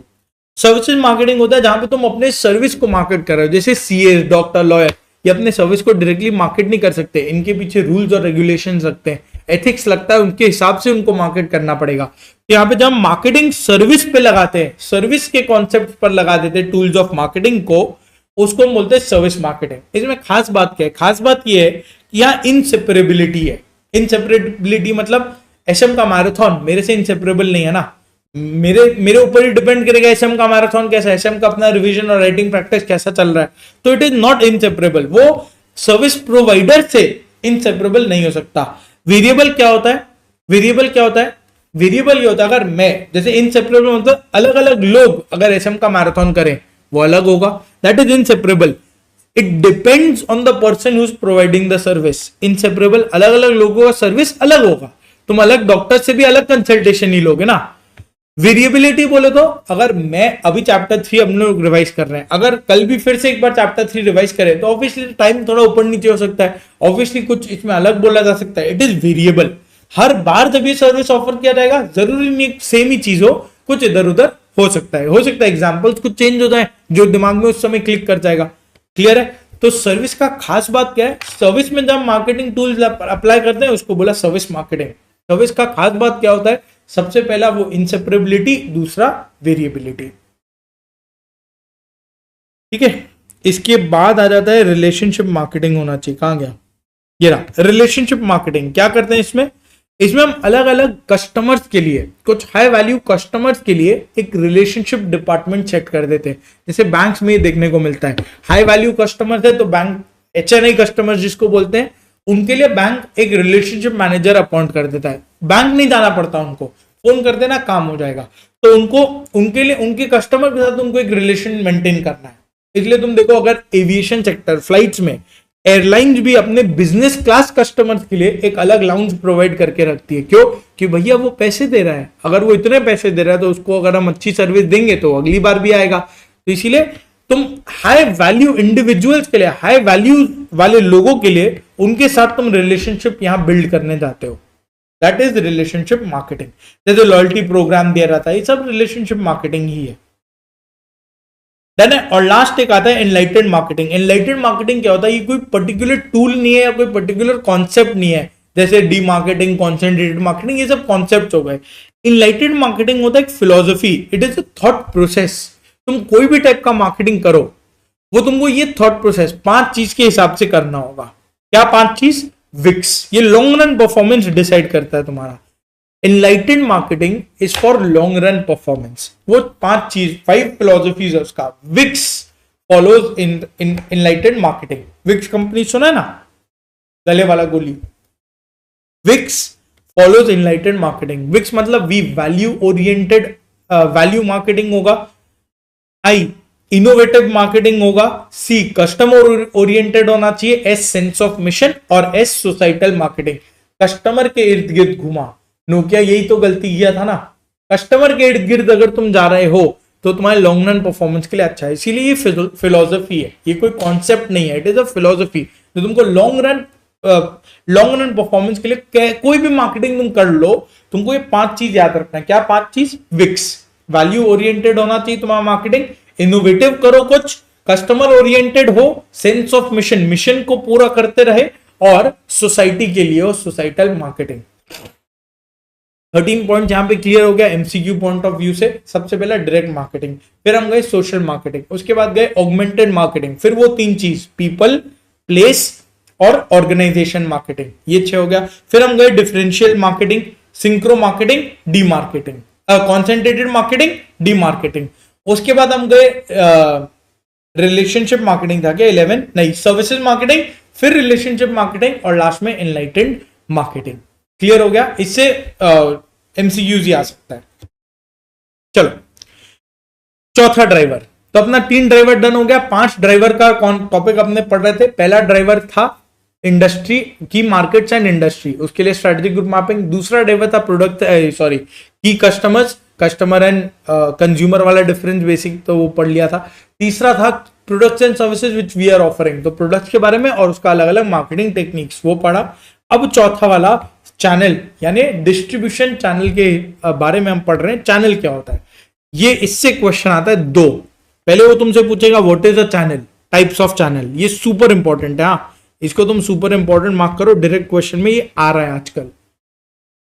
तो इसमें क्या होगा, यहां तुमसे पहले पूछेगा what do you mean by channel, जिसमें तुमको ये लिखना है चैनल क्या होता है और कितने टाइप के चैनल है। फिर वो तुमसे पूछेगा इंपॉर्टेंस ऑफ द चैनल क्या है, फिर वो तुमसे पूछेगा टाइप्स ऑफ द चैनल क्या है। पूरा टॉपिक वो तुमसे पूछेगा, सुपर इंपॉर्टेंट, 5 मार्क के लिए। सबसे पहला चैनल होता क्या है? Channel is a distribution system जिसके थ्रू तुम अपने प्रोडक्ट्स एंड सर्विसेज को कस्टमर तक पहुंचा रहे हो। तो basically it is nothing but a distribution system जिसके थ्रू हम अपने प्रोडक्ट्स और सर्विसेज को कस्टमर तक पहुंचाते हैं। Number 1। Number 2, types of channels क्या है? 2, ऑफलाइन ऑनलाइन। ऑफलाइन वाला हो गया रिटेल आउटलेट, ऑनलाइन वाला हो गया ई कॉमर्स। तो एक रिटेल आउटलेट का चैनल होता है, दूसरा ई कॉमर्स का चैनल होता है। रिटेल आउटलेट का जो चैनल है वो इंटरमीडियरी स्टोर्स होता है या अपना खुद का रिटेल आउटलेट हो सकता है, खुद का आउटलेट या इंटरमीडियरी। जैसे इसके लिए तुम सुपर एग्जांपल ले सकते हो यूसीबी। यूसीबी देखा है, या स्निच, या कोई भी कपड़े का दुकान देख लो तुम। अब यूसीबी क्या करता है, अगर रिटेल का बात करें, वो अपना भी ओन आउटलेट्स भी खोल के रखा है, और वो शॉपर स्टॉप, पैंटालून्स, ये सब के थ्रू भी सेल करता है, इंटरमीडियरीज के थ्रू भी सेल करता है। तो ये ऑफलाइन चैनल हो गया, रिटेल आउटलेट्स। अब दूसरा वो ई कॉमर्स में भी है। कैसे ई कॉमर्स में है, उसमें भी आता है, उसका ओन वेबसाइट है, यूसीबी का खुद का वेबसाइट भी है, ओन वेबसाइट, और उसका वो ई कॉमर्स प्लेटफॉर्म्स के थ्रू भी सेल करता है। मिंत्रा, जबोंग, अमेजॉन, ये फ्लिपकार्ट, सब पे तुमको यूसीबी के कपड़े मिल जाएंगे। तो ये टाइप्स ऑफ चैनल हो गया, रिटेल और ई कॉमर्स। रिटेल में ओन स्टोर्स या इंटरमीडियरी आउटलेट, और ई कॉमर्स में भी ओन वेबसाइट या ई कॉमर्स प्लेटफॉर्म्स। तो what is the channel types of, दो टाइप का बेसिक चैनल। सॉरी, इसका इंपॉर्टेंस क्या होता है, अगर तुम्हारा चैनल अच्छा है तो तुम्हारा ईपीएस बढ़ जाएगा। अच्छे चैनल से ईपीएस बढ़ता है। ई एंट्री बैरियर क्रिएट करेगा वो तुम्हारे लिए। पी पोजीशन को बेटर करेगा, तुम्हारे कंपनी के पोजीशन को अच्छा क्रिएट करके रखेगा मार्केट में। और S scale up and expansion में चैनल ही तुमको हेल्प करने वाला है। सिंपल, अच्छे चैनल से ईपीएस बढ़ता है। E entry barrier, better, P position, S scale up and expand. तो ई में क्या बोला, देखो, it helps you in creating barriers to entry, और न्यू एंट्रेंट्स के रिस्क को कम करता है, न्यू एंट्रेंट्स को आने नहीं देगा, डेटर करेगा। पढ़े थे अपने बैरियर्स टू एंट्री में, कैपिटल रिक्वायरमेंट्स यानी पीसा plus brand identity plus access to distribution channel. तो डिस्ट्रीब्यूशन चैनल यही तो हुआ ना। अगर तुम्हारे पास चैनल है, बैरियर टू एंट्री क्रिएट हो रहा है। सेकंड, बेटर पोजीशन होगा तुम्हारा, क्योंकि तुम्हारा कंपटीशन से बेटर पोजीशन होगा। तुमको कोई नया प्रोडक्ट लॉन्च करना है, तुम बेटर इजीली कर पाओगे, करेक्ट। थर्ड, तुम स्केल अप एंड एक्सपैंड कर पाओगे इजीली। अगर तुमको कभी कोई नया प्रोडक्ट लाना है, कोई नए मार्केट में जाना है, तुम्हारा एक चैनल सेट है, आराम से तुम नए मार्केट में जा सकते हो, नए प्रोडक्ट को ला सकते हो। तो ये अपना इंपॉर्टेंस हो गया। अच्छे चैनल से ईपीएस बढ़ता है, एंट्री बैरियर क्रिएट हुआ, पोजीशन बेटर हुआ, और स्केल अप एंड एक्सपेंशन में हेल्प हुआ। टाइप्स ऑफ चैनल क्या होता है, तीन, sales channel, product channel, service channel. Sales channel, product channel, service channel. Head points को एकदम वर्ड बाय वर्ड तुमको लर्न करना मेरे साथ साथ।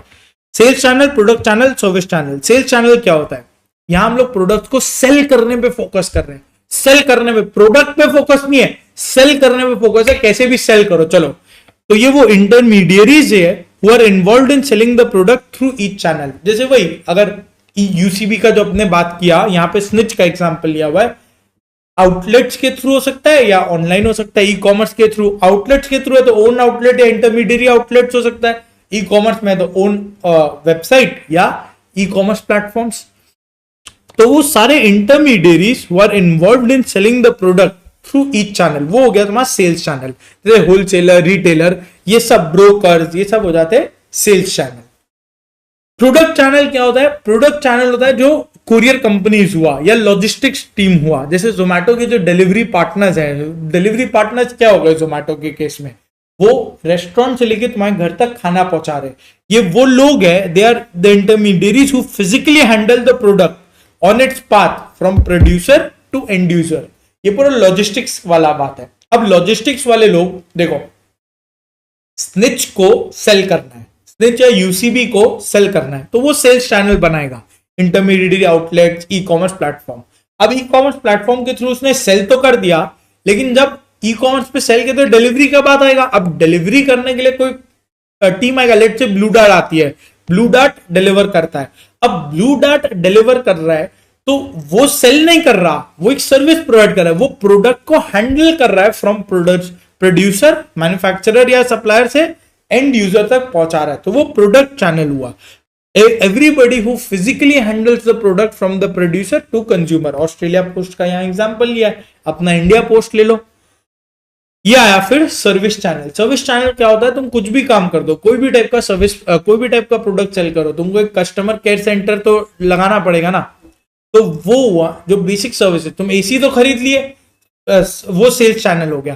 खरीदने के बाद तुम क्या करोगे, शोपीस की तरह रख के तो नहीं रखोगे ना, तुम लगाओगे, उसके लिए तुमको सर्विस चाहिए, कोई आदमी आए जो इंस्टॉल कर सके, तो वो सर्विस चैनल हो गया।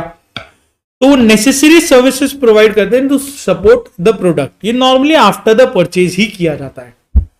ठीक है, इंस्टॉलेशन हो सकता है, कस्टमर असिस्टेंस हो सकता है। ये कब होता है? जब प्रोडक्ट्स कॉम्प्लेक्स नेचर के होते हैं। ठीक है, तो ये वो सारे लोग हैं, ये वो सारे इंटरमीडियरीज या एंटिटीज है which are involved in providing services to the consumers. कब होता है? Normally after purchase of the product by the end user. कब? कॉम्प्लेक्स प्रोडक्ट्स या प्रोसेसेस के केस में, जैसे कि इंस्टॉलेशन या आफ्टर सेल्स कस्टमर असिस्टेंस कभी कुछ आया तो। और सर्विस चैनल ना हमेशा एक के साथ यूज होगा, जैसे सेल्स के साथ यूज होता है नॉर्मली, या वो प्रोडक्ट के साथ यूज होता है। सेल्स एसी सेल किया, अब उसको इंस्टॉल करना है। प्रोडक्ट ब्लू डार्ट वाले लोग का भी कस्टमर सेंटर क्रिएट किया हुआ रहता है, जोमेटो का भी कस्टमर डिपार्टमेंट है। तो सेल्स चैनल अपना कुछ तीन, तो चैनल क्लियर हुआ। What is the channel? ये डिस्ट्रीब्यूशन सिस्टम होता है जो प्रोडक्ट को पहुंचाता है। दो टाइप का चैनल, बेसिक देखा, फिर देखा इसका बेनिफिट क्या है, ईपीएस इंक्रीज करने में हेल्प करता है। टाइप्स क्या है? सेल्स, प्रोडक्ट और सर्विस चैनल। क्लियर? चलो, लास्ट अपना स्ट्रेटेजिक ड्राइवर क्या है? Core competencies and competitive advantage. Last अपना स्ट्रेटेजिक ड्राइवर क्या है? Core competencies and competitive advantage. ये दो टॉपिक है, वैसे कंफ्यूज हो जाते हो बट एकदम सुनना, तुम पूरा समझ जाओगे। Core competencies, competitive advantage. सबसे पहले कोई भी ऑर्गेनाइजेशन बिजनेस क्यों करेगा? वो बिजनेस करेगा क्योंकि भैया उसको कॉम्पिटिटिव एडवांटेज गेन करना है। अभी आ रहा हो पेज 72 में, कॉम्पिटिटिव एडवांटेज के लिए वो बिजनेस गेन करेगा। कॉम्पिटिटिव एडवांटेज मतलब प्रॉफिट, सिंपली बोले तो प्रॉफिट। अगर तुम प्रॉफिट कमा रहे हो, कितना प्रॉफिट? इंडस्ट्री से ज्यादा। अगर बाकी लोग ऑन एन एवरेज 10-12% प्रॉफिट कमा रहे हैं, तुम अगर 20% प्रॉफिट कमा रहे हो, तो दैट मीन्स तुम कॉम्पिटिटिव एडवांटेज गेन कर रहे हो। सीधा बात, जैसे आईटीसी कॉम्पिटिटिव एडवांटेज गेन कर रहा है, बिल्कुल वो प्रॉफिटेबल है तो कॉम्पिटिटिव एडवांटेज गेन कर रहा है। करेक्ट? चलेगा? कॉम्पिटिटिव एडवांटेज मतलब क्या? नाम से advantage over your competitors, you have to gain an edge over your rivals. तो कॉम्पिटिटिव एडवांटेज मतलब एज ओवर योर राइवल्स, जब तुम कंपीट कर रहे हो उनके साथ। तो बेसिकली कुछ नहीं, कैसे आएगा? यूनिक फीचर्स जब तुम प्रोवाइड करोगे अपने प्रोडक्ट्स में, यूनिक फीचर्स प्रोवाइड करो और तुम्हारे मार्केट को लगना चाहिए कि द प्रोडक्ट जो फीचर्स उसको मिल रहा है वो इतना यूनिक है कि उसको और कोई प्रोडक्ट में नहीं मिलेगा। जैसे कि एप्पल, हम लोग को पता है कि एप्पल का जो सॉफ्टवेयर है वो सिर्फ यूनिक टू एप्पल है, वो और कोई प्रोडक्ट में नहीं मिलेगा। कैमरा वगैरह मिल सकता है बट सॉफ्टवेयर तो नहीं मिलेगा ना। तो वो unique features and products which are perceived by the target market as significant and superior to that of competitors, तब हमको competitive advantage मिलता है। और competitive advantage हम identify कैसे करते हैं? When the company's profitability is greater than average profitability of the industry, तब हम मानते हैं यहाँ इसमें competitive advantage है। तो पहला वो है क्या? ये when you have an advantage over your rivals, तब कैसे आएगा?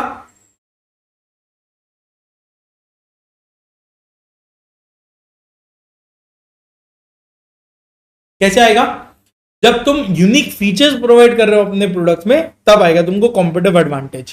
टारगेट मार्केट को तुम ऐसा फीचर्स, ऐसा प्रोडक्ट प्रोवाइड करो कि उनको भी लगे कि भैया इससे बेटर कोई फीचर या इससे बेटर कोई प्रोडक्ट अवेलेबल ही नहीं है। और पता कैसे चलेगा कि तुम्हारे पास कॉम्पिटिटिव एडवांटेज है? When your profits are greater than the industry average profits. अब ये आता कैसे? मैंने तुमको एक नोट लिखाया था इस पे, बस एक बार ब्रीफली देख लो कैसे आता है। कॉम्पिटिटिव एडवांटेज मतलब एक्स्ट्राऑर्डिनरी प्रॉफिट्स, सिंपली बोले तो आता कैसे है? ये दो चीज से, resources, capabilities. Resources something which you own, जो हमारे पास होता है, टैंजिबल हो सकता है, इनटैंजिबल हो सकता है। करेक्ट? टैंजिबल, फिर production facilities, cash balance, distribution channel, ये टैंजिबल रिसोर्सेज। इनटैंजिबल मतलब प्रोडक्ट का कोई पेटेंट हो गया, कोई सॉफ्टवेयर हो गया, वो सब। कोई रेसिपी हुआ, कोका कोला का रेसिपी, उसका इनटैंजिबल रिसोर्स है। समथिंग विच यू ओन, अपना दिमाग, समथिंग विच वी ओन। लेकिन रिसोर्सेज को जब तक तुम काम पे ना लगाओगे, जब तक तुम उसको यूज नहीं करोगे, कैश बैलेंस शीट में बहुत है लेकिन हम उसको यूज ही नहीं कर रहे, तो किस काम का? वो तो डिविडेंड ही दे देंगे ना, फिर किस काम का है? तो इसीलिए कैपेबिलिटी क्या होता है? What do you do with the resources, तुम उसको बेस्ट इफेक्टिव मैनर में यूज कैसे कर रहे हो, दैट इज अ कैपेबिलिटी। तो वो हो गया डिस्ट्रीब्यूशन चैनल या brand. Example, distribution channel, brand, दिमाग को यूज करना। कोई जैसे कोका कोला का रेसिपी, वो इतना बड़ा कंपनी क्रिएट कर लिया, ये सब हो गया कैपेबिलिटी। क्लियर है? तो कॉम्पिटिटिव एडवांटेज नॉर्मली आता है दो चीज से, रिसोर्सेज हो सकता है, कैपेबिलिटीज हो सकता है। Resources something which we own, tangible या इनटैंजिबल। कैपेबिलिटीज हम how do we use the resources in the best possible manner to create a capability.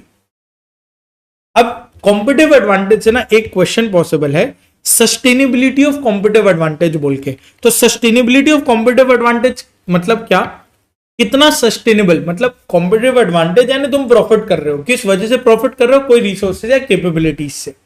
अब ये कॉपी तो हो सकता ना, हो सकता है कि कोई और कंपनी भी ये सेम प्रोडक्ट्स या सर्विसेज सेल करने लगे, वो कॉपी कर ले हमको।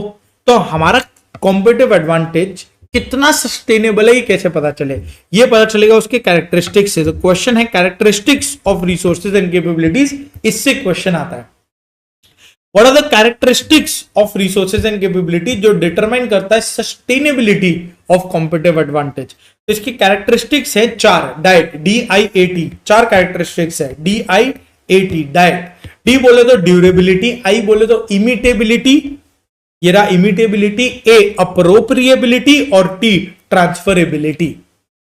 डाइट ड्यूरेबिलिटी, इमिटेबिलिटी, अप्रोप्रिएबिलिटी और ट्रांसफरेबिलिटी। एक एक करके देखते हैं। डी ड्यूरेबिलिटी मतलब कितना ड्यूरेबल है, तो आप तुम्हारा जो रिसोर्स या कैपेबिलिटी है वो कितना जल्दी खत्म हो सकता है।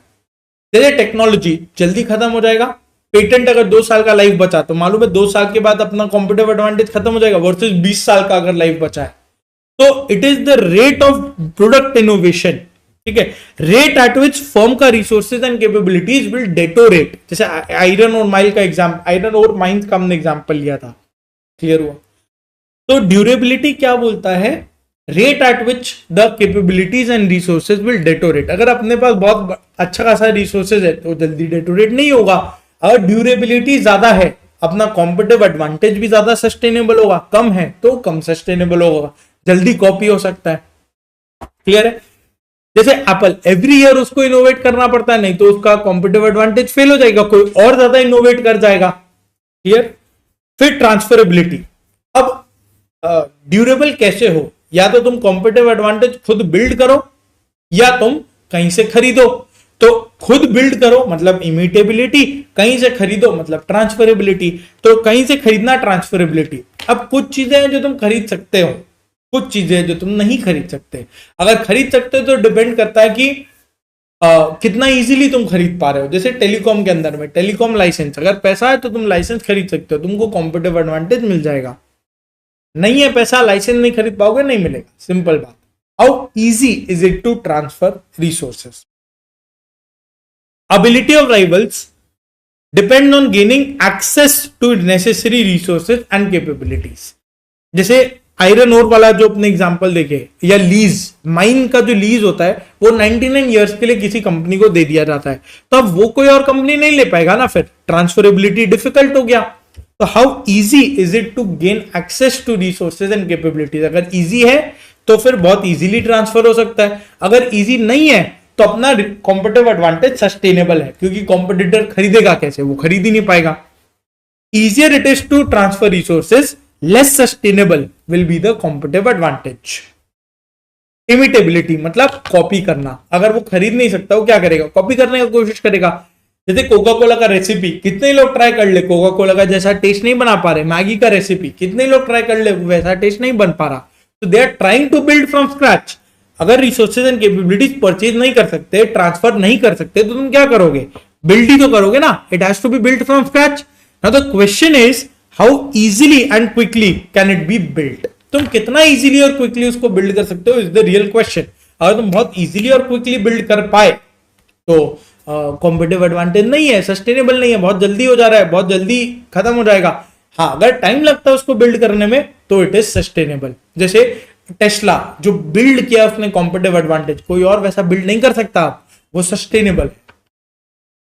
अप्रोप्रिएबिलिटी, अप्रोप्रिएबिलिटी बोले तो अप्रोप्रिएबिलिटी मतलब डीबी देसाई वाला एग्जांपल याद करो। डीबी देसाई जब छोड़ के पीडब्ल्यूसी में गए, सारा क्लाइंट्स को ले गए, तो भाई पीडब्ल्यूसी तो ये सोचेंगे ना क्लाइंट्स किसके वजह से थे, मेरे पीडब्ल्यूसी के ब्रांड की वजह से थे कि डीबी देसाई की वजह से थे। तो ये वो वाला क्वेश्चन है कि अगर प्रोडक्ट का रिटर्न आ रहा है, सेल्स हो रहे हैं, तो किसके वजह से सेल्स हो रहे हैं, कोई बहुत बढ़िया मैनेजर है इस वजह से हो रहे हैं कि नाम के वजह से हो रहे हैं।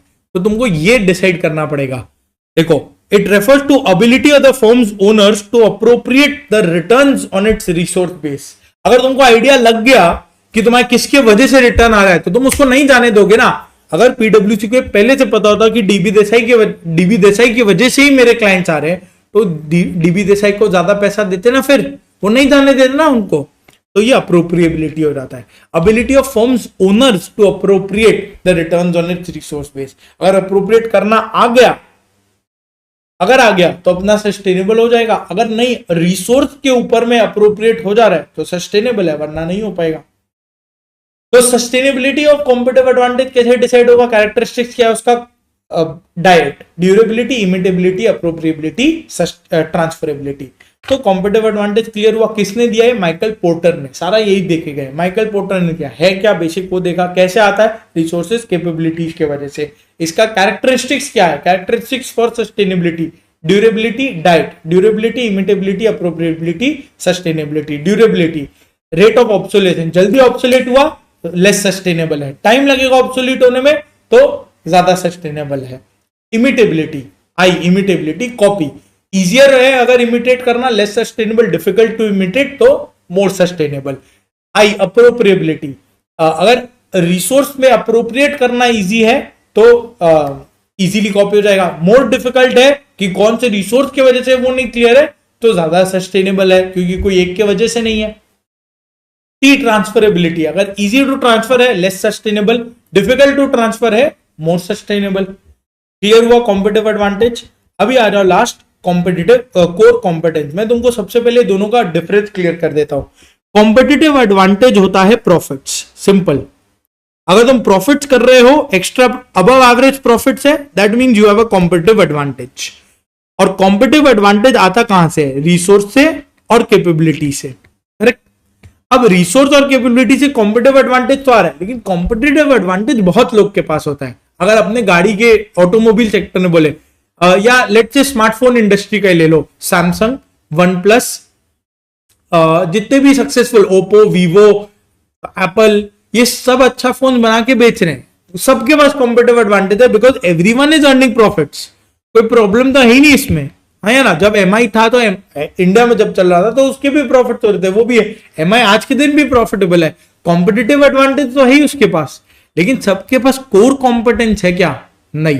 कोर कॉम्पिटेंस सिर्फ हम बोलेंगे एप्पल के पास है। क्यों, क्योंकि वो कुछ अलग कर रहा है जो बाकी लोग नहीं कर पा रहे। उसका iOS is something which is very unique, जो बाकी लोगों के पास नहीं है। तो कोर कॉम्पिटेंस एप्पल ने बिल्ड किया है अपने टेक्नोलॉजी पे, इसीलिए हम टेक्नोलॉजी का एग्जांपल एप्पल के केस में लेते हैं और बाकी वन प्लस वगैरह के केस में नहीं लेते, क्योंकि रियल टेक्नोलॉजी इसने बिल्ड किया है, जो इसके लिए इसने अपना एक कोर कॉम्पिटेंस बिल्ड किया है। और ऑब्वियसली इसकी वजह से उसको बहुत सारे मार्केट्स में एक्सेस मिला है, कस्टमर्स का वैल्यू बढ़ रहा है, और अल्टीमेटली कोर कॉम्पिटेंस से ही कॉम्पिटिटिव एडवांटेज क्रिएट हो रहा है, प्रॉफिट बढ़ रहे हैं उसके। तो कॉम्पिटिटिव एडवांटेज मतलब प्रॉफिट्स कैसे आ रहा है, रिसोर्स कैपेबिलिटी, कोई भी कैसे भी रिसोर्स या कैपेबिलिटी से आ सकता है। बट कोर कॉम्पिटेंस क्या होता है, core competence is a combination of resources and capabilities. तुमको आइडिया नहीं लगता कि क्या पर्टिकुलरली है, नहीं। अब जैसे एप्पल के लिए तुम कोर कॉम्पिटेंस क्या बोलोगे, कोई एक इंसान है क्या, नहीं, वो पूरा उसका टेक्नोलॉजी है जो उसका कोर कॉम्पिटेंस बन के बैठा है। अब टेक्नोलॉजी जो एप्पल का R&D है वो हुआ ना, अब वो तो कोई ऐसा थोड़ी कोई एक रिसोर्स के ऊपर में चल रहा है, it is a combination of resources and capabilities, और ऐसा टेक्नोलॉजी उससे उसने कोर कॉम्पिटेंस बिल्ड कर लिया। कोर कॉम्पिटेंस इज समथिंग जो बहुत लोगों के पास नहीं होता, बहुत कम लोगों के पास होता है। इनफैक्ट एक इंडस्ट्री में तुमको एक ही दिखेगा, और कोर कॉम्पिटेंस के वजह से प्रॉफिट्स हो रही हैं, वो अलग बात है। इसीलिए कोर कॉम्पिटेंस से अगेन कॉम्पिटिटिव एडवांटेज ही मिलता है। आइडिया लगा क्या बोल रहा हूं, क्लियर हो गया। इधर देखो, ये रेफर कर लो, रिसोर्सेज कैपेबिलिटीज, इससे कोर कॉम्पिटेंस आ रहा है, सॉरी कॉम्पिटिटिव एडवांटेज आ रहा है, रिसोर्सेज कैपेबिलिटीज कॉम्पिटिटिव एडवांटेज आ रहा है, करेक्ट। अब कुछ रिसोर्सेज और कैपेबिलिटीज को मिला के हम कोर कॉम्पिटेंस क्रिएट कर पाते हैं, और फिर इस कोर कॉम्पिटेंस से भी अल्टीमेटली कॉम्पिटिटिव एडवांटेज ही आ रहा है। टारगेट क्या है, कॉम्पिटिटिव एडवांटेज चाहिए, मतलब प्रॉफिट करना है। कैसे करो, रिसोर्सेज कैपेबिलिटीज के थ्रू करो। अब उसकी वजह से अगर तुम ऐसा कुछ बिल्ड कर दिए which is your core competence, तो कोर कॉम्पिटेंस से भी कॉम्पिटिटिव एडवांटेज ही आएगा। तो कोर कॉम्पिटेंस हुआ क्या फिर अलग, कोर कॉम्पिटेंस है something which is more sustainable, जो बहुत कम लोग कॉपी कर पाएंगे। एप्पल, गूगल, सैमसंग का स्क्रीन, सैमसंग स्क्रीन का जो स्क्रीन वाला पार्ट सैमसंग का कोर कॉम्पिटेंस है, कोई और स्क्रीन वैसा बना ही नहीं पाता। टेस्ला, ईवीज में जो उसने किया है वो कोर कॉम्पिटेंस है, और कोई नहीं कर पाएगा, अभी सब बहुत दूर है। गूगल कोर कॉम्पिटेंस है, गूगल मैप्स दूसरा बन सकता है क्या? एप्पल में भी हम लोग गूगल मैप्स यूज करते हैं, क्लियर है? तो ये वो कोर कॉम्पिटेंस हुआ, मतलब something which is very unique, जो बहुत इजीली कॉपी नहीं हो पाएगा। एंड ऑब्वियसली इसके वजह से कॉम्पिटिटिव एडवांटेज तो आएगा, क्योंकि इसकी वजह से प्रॉफिट तो आना ही है। Various rivals in the same industry, देखो रिसोर्सेज एंड कैपेबिलिटी लोगों का सेम कॉमन हो सकता है, इसके वजह से उनको कॉम्पिटिटिव एडवांटेज मिल सकता है। बट कॉम्पिटिटिव एडवांटेज क्या है कि एक इंडस्ट्री में मल्टीपल लोगों को मिल सकता है। कोर कॉम्पिटेंस नॉर्मली एक इंडस्ट्री में एक के पास ही होगा, करेक्ट है? सेंस बना पूरा? सो कोर कॉम्पिटेंस क्या होता है? सी के प्रहलाद और गैरी हमेल ने दिया है। कॉम्पिटिटिव एडवांटेज माइकल पोर्टर ने दिया था, करेक्ट? सी के प्रहलाद, गैरी हमेल, याद नहीं हो रहा, 2 गाली दे दे रहा, सब याद हो जाएगा। क्या होता है ये? It is a combination of skills and techniques rather than individual skill और separate technique. It is a combination of skills and techniques, कोई इंडिविजुअल स्किल या टेक्निक नहीं है। स्किल मतलब रिसोर्सेज, टेक्निक मतलब capability.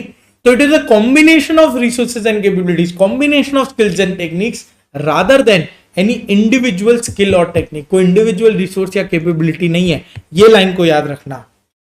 capabilities which are valuable, rare, costly to imitate and non-substitutable win। वो capabilities, वो resources and capabilities which are valuable, rare, costly to imitate and non-substitutable, उसको हम बोलते हैं core competence। वो मेरे लिए core competence बनते हैं, और इस core competence से अपने को competitive advantage मिलता है। ठीक है, देखो, are core competencies and a source of competitive advantage. देखो ये वाला पॉइंट पढ़ो, कैसे पता लगा है हमारा कोर कॉम्पिटेंस है? गूगल, अच्छा ठीक है, यही देख लेते हैं। रोड का कोर कॉम्पिटेंस है माइक बनाना। रोड ये माइक्स बनाता है, रोड ये जैसा माइक्स बनाता है। तो रोड एक ऑस्ट्रेलियन कंपनी है जो माइक्स बनाता है, और बहुत महंगे महंगे बहुत गुड क्वालिटी माइक्स बनाता है। तो रोड का कोर कॉम्पिटेंस है माइक बनाना। माइक क्या होता है? माइक एक शॉर्ट फॉर्म है, एब्रीविएशन है एम। कोर कॉम्पिटेंस अगर तुम्हारे पास है, हाउ डू वी आइडेंटिफाई? सबसे पहला M, mic. M, wide variety of markets में तुमको एक्सेस मिलेगा, access to wide variety of markets. तुम कोई लोकल मार्केट में काम नहीं करोगे, तुम मल्टीनेशनल कंपनी बन चुके होगे। आई, तुम्हारा it will not be able to get imitated, difficult to imitate, very difficult to imitate होगा, कोई और जल्दी से कॉपी नहीं कर पाएगा तुमको। और सी, तुम कस्टमर वैल्यू प्रोवाइड कर रहे हो, कस्टमर बेनिफिट्स प्रोवाइड कर रहे हो, जिससे कस्टमर्स को तुम्हारे प्रोडक्ट यूज करने से बहुत वैल्यू मिल रहा है। सो आइडेंटिफिकेशन क्या है? रोड माइक, रोड का कोर कॉम्पिटेंस है कि वो बहुत अच्छे माइक्स बनाता है, MIC mic. It provides access to wide variety of markets, difficult to imitate, और इट प्रोवाइड्स कस्टमर बेनिफिट्स। ठीक है, यही सेम चीज यहां पे आ रहा था। देखो, areas where core competencies can be identified. Identification of core competency, areas where core competencies identified, यही है। रोड का कोर कॉम्पिटेंस है माइक बनाना, access to wide variety of markets, imitability, difficult to imitate, और सी कस्टमर बेनिफिट्स। यहां पे बस point अलग हो जा रहा है। देखो एम में उसने क्या हेडिंग दे दिया? Access to wide variety of markets है पॉइंट, लेकिन हेडिंग क्या है? तुम देखो, application of competencies to other markets. इसलिए तुमको याद ये रखना है, इजी के लिए तुम याद रख लो वो वाला, लेकिन तुमको हेडिंग याद करना है। तो एम, मार्केट का एक्सेस चाहिए, access application of competencies to wide variety of markets, other markets. I, difficult to imitate था, यहां बोला कॉम्पिटिटिव डिफरेंशिएशन, अंदर में तुम देख लो यही लिखा है। कॉम्पिटिटिव डिफरेंशिएशन हेडिंग दे दिया, अंदर में तुम देखो यही लिखा है, company which is considered to be having core competency if competence is unique and difficult for competitors to innovate. और ये हमको एज ओवर कॉम्पिटिटर्स प्रोवाइड कर रहा है, जैसे टेस्ला, गूगल, एप्पल, सैमसंग। और C, customer value, it provides customer fundamental benefits to the customer, और consumer should value the differentiation. चलेगा? तो areas where core competencies is identified, MIC. लेकिन M में क्या बोला उसने? Application of competencies to other markets. हम कोर कॉम्पिटेंस को यूज करके वाइड वैरायटी ऑफ मार्केट्स में एक्सेस कर पा रहे। It open the potential markets to be exploited. I, imitation, difficult to imitate, यहां बोला कॉम्पिटिटर डिफरेंशिएशन, हम कॉम्पिटिटर से अलग है, ठीक है। तो we have unique capabilities which cannot be imitated, difficult for competitors to imitate, और ये हमारे लिए edge provide करता है competitors के ऊपर में।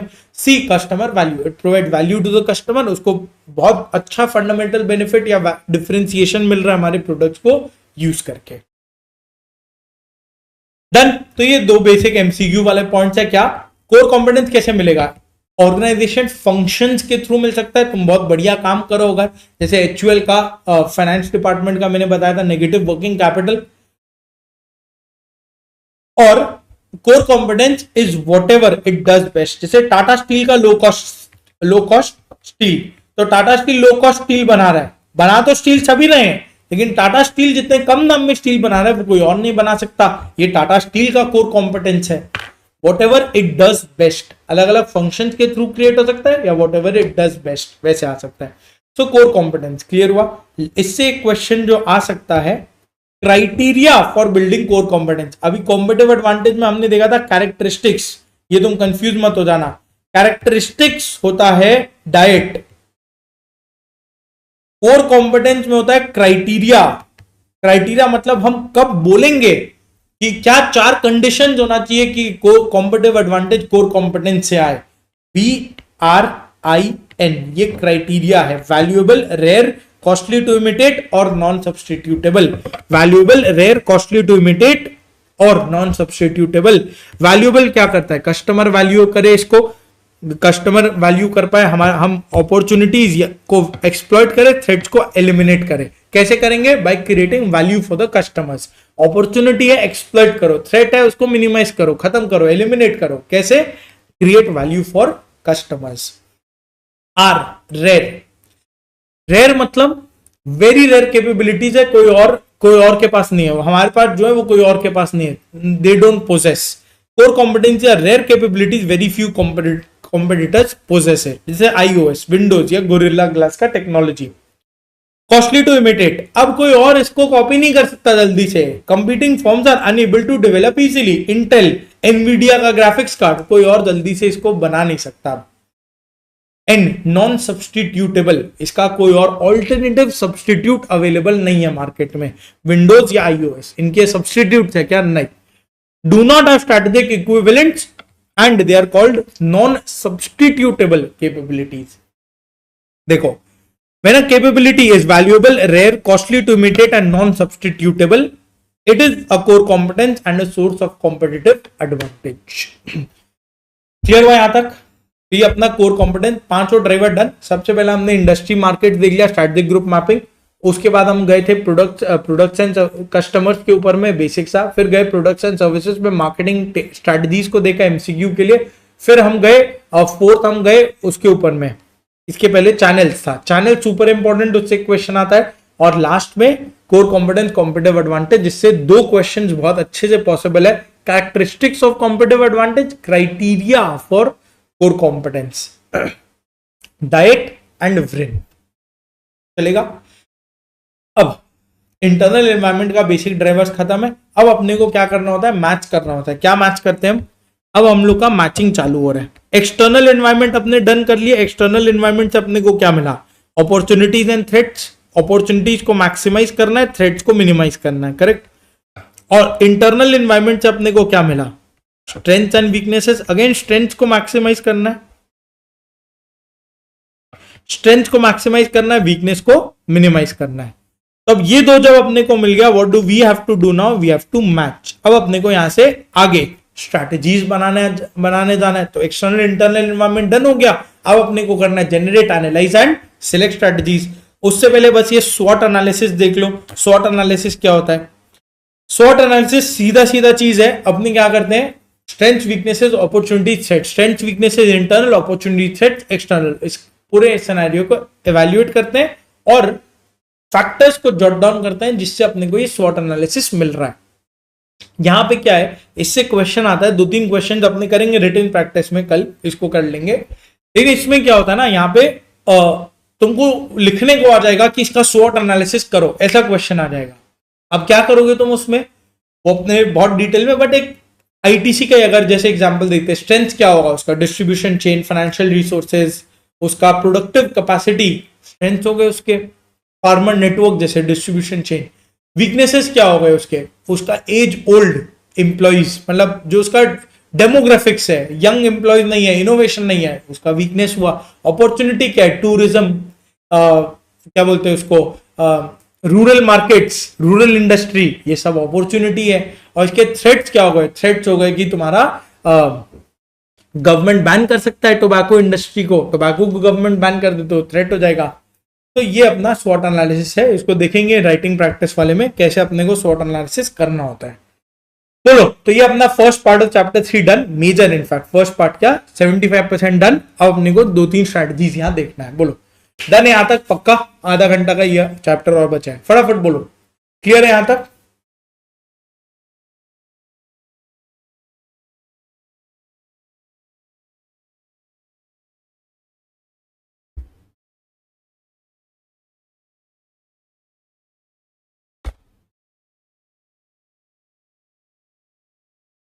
परफेक्ट। अरे अब अपने करते हैं स्ट्रैटेजी बनाना है। अब अपने को स्ट्रैटेजी जो अपने को बनाना है, 3 टाइप का स्ट्रैटेजी बनाएंगे, कॉर्पोरेट, बिजनेस एंड फंक्शनल। तुमको पता है ये जो रिवीजन है ना, ये इसके आधे टाइम में करा सकता है, एकदम आधे टाइम में रिवीजन करा सकता है, बट वो तुम्हारे किसी काम का नहीं होगा रिवीजन। क्योंकि जब तक तुम ये वर्ड्स को नहीं लोगे, जब तक तुम ये की वर्ड्स, ये हेड पॉइंट्स को लर्न नहीं करोगे, कोई मार्क्स नहीं मिलेगा, इसलिए कोई मार्क्स नहीं देगा। इसीलिए मैं तुमको ये रोजी पिक्चर देना भी नहीं चाहता कि तुम कुछ भी लिख दो तुमको मार्क्स मिल जाएगा, ऐसा नहीं होता। You have to write book language. इसीलिए एक एक चीज बैठ बैठ के दो दो बार कर करके रीड करा रहे, गला दर्द करता है, बट ये जरूरी है हमारे लिए। तो प्लीज इसका बेस्ट पॉसिबल यूज करो, मेरे साथ साथ रिपीट करते हुए चलो, तब ही याद हो पाएगा।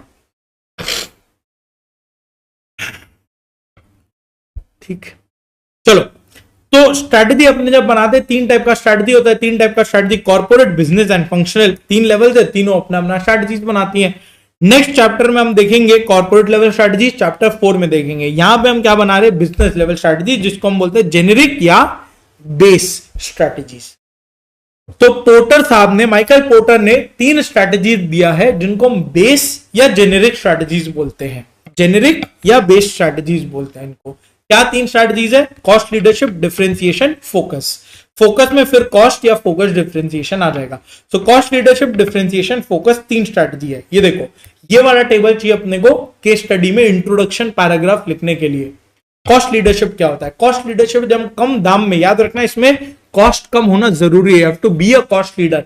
जियो कॉस्ट लीडर कभी नहीं था, वो याद रखना। जियो प्राइस कम किया था लेकिन वो कॉस्ट लीडर नहीं था। तो कॉस्ट लीडर में कॉस्ट कम होना जरूरी है।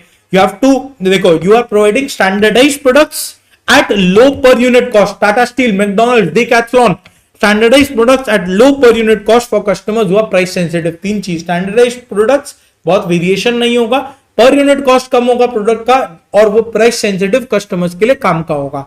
डिफरेंशिएशन क्या है, डिफरेंशिएशन में हम यूनिक प्रोडक्ट्स प्रोवाइड करते हैं, कोई स्टैंडर्डाइज नहीं है, यूनिक प्रोडक्ट्स है, बहुत हटके प्रोडक्ट्स है। ऑब्वियसली इसके लिए हम इसमें फीचर्स प्रोवाइड कर रहे हैं, इसका मतलब इसके लिए प्रीमियम चार्ज करेंगे, हाँ, और इसके लिए हम प्रीमियम चार्ज कर सकते हैं। प्रीमियम जब चार्ज करेंगे तो ऑब्वियसली प्राइस सेंसिटिव नहीं, प्राइस इनसेंसिटिव कस्टमर्स के लिए, जिनको प्राइस से फर्क नहीं पड़ता, उनको अच्छी चीजें चाहिए। क्लियर है। फोकस, फोकस क्या होता है, ये स्मॉल ग्रुप ऑफ कस्टमर्स के लिए, Rolls Royce small group of customers के लिए, फोकस एकदम small group of customers with very specific taste, small group of customers जिनका बहुत स्पेसिफिक लिमिटेड टेस्ट है ना, सिर्फ उनके लिए, और वो उसी में कमाई कर लेंगे। तो ये 3 क्लियर है, cost leadership, differentiation, focus. Cost leadership, standardised product provide करो लो पर यूनिट कॉस्ट पे, प्राइस सेंसिटिव लोगों के लिए। डिफरेंशिएशन, यूनिक प्रोडक्ट प्रोवाइड करो, उन प्रीमियम प्राइस पे प्रोवाइड करो, उनके लिए प्रोवाइड करो जो प्राइस इनसेंसिटिव लोग हैं। फोकस, ये एक focus market, target, limited target market को हम प्रोडक्ट प्रोवाइड कर रहे हैं जिनका वेरी स्पेसिफिक टेस्ट है, इसीलिए इसको नीश मार्केटिंग, कॉन्सेंट्रेटेड मार्केटिंग भी बोला था। ये डायग्राम को याद रखना, ये डायग्राम कुछ नहीं है, सिंपल सा मैं आपको यहां बना देता हूं। एक तरफ अपना मार्केट है, मार्केट बोले तो narrow and broad, narrow and broad, ठीक। मार्केट टाइप हो गया, टारगेट मार्केट बेसिकली नैरो या ब्रॉड। दूसरी तरफ तुम्हारा प्रोडक्ट्स आता है, कैसा प्रोडक्ट होगा? एक होगा लो कॉस्ट प्रोडक्ट्स, दूसरा होगा फीचर्स वाले प्रोडक्ट्स। फीचर्स है तुम्हारे प्रोडक्ट में, तो अगर लो कॉस्ट का प्रोडक्ट है तो कॉस्ट लीडरशिप स्ट्रेटजी हुआ, फीचर्स का प्रोडक्ट है तो डिफरेंशिएशन हुआ ब्रॉड मास मार्केट में। अब अगर नैरो मार्केट में सेम ही होगा, बस फोकस हो जाएगा, फोकस कॉस्ट लीडरशिप, और ये हो जाएगा फोकस डिफरेंशिएशन। तो इस तरह से ये डायग्राम बन गया, एक तरफ टारगेट मार्केट, दूसरी तरफ प्रोडक्ट्स। टारगेट मार्केट में ब्रॉड या नैरो, प्रोडक्ट्स में लो कॉस्ट या यूनिक फीचर्स। अब टारगेट मार्केट ब्रॉड नैरो जो है वो कॉस्ट लीडरशिप, और ब्रॉड में कॉस्ट लीडरशिप और डिफरेंशिएशन, नैरो में फोकस कॉस्ट फोकस डिफरेंशिएशन। ये सब डायग्राम तुमको बहुत बड़ा एज दे सकता है, इसीलिए इंपॉर्टेंट है। कॉस्ट लीडरशिप और differentiation, cost leadership, differentiation, focus और एक बेस्ट कॉस्ट प्रोवाइडर, ये चारों आता है। इससे तुमको डायरेक्ट क्वेश्चन ज्यादा केस स्टडीज पूछेंगे, और case studies differentiation super important होता है। पहले आ जाओ कॉस्ट लीडरशिप, फटाफट देख लेते। कॉस्ट लीडरशिप में तीन चीज पॉसिबल है। Achieving cost leadership strategy, advantages disadvantages. देखो अचीविंग एडवांटेजेस या डिसएडवांटेजेस, कोई पे भी एक केस स्टडी में वो तुमको कुछ भी पूछ सकता है। रिटन प्रैक्टिस में इसको देख लेंगे, डोंट वरी। कॉस्ट लीडरशिप होता क्या? पॉइंटर्स, जस्ट बेसिक एक दो लाइन का डेफिनेशन। क्या होता है? लो कॉस्ट कॉम्पिटिटिव स्ट्रेटजी, जिसमें हम अपने कॉस्ट को कम कर रहे हैं ताकि हम कम दाम में प्रोडक्ट को सेल कर सके। ब्रॉड मास मार्केट के लिए स्ट्रेटजी है, हमको कॉस्ट कम करना है। कहां पे कॉस्ट कम करें?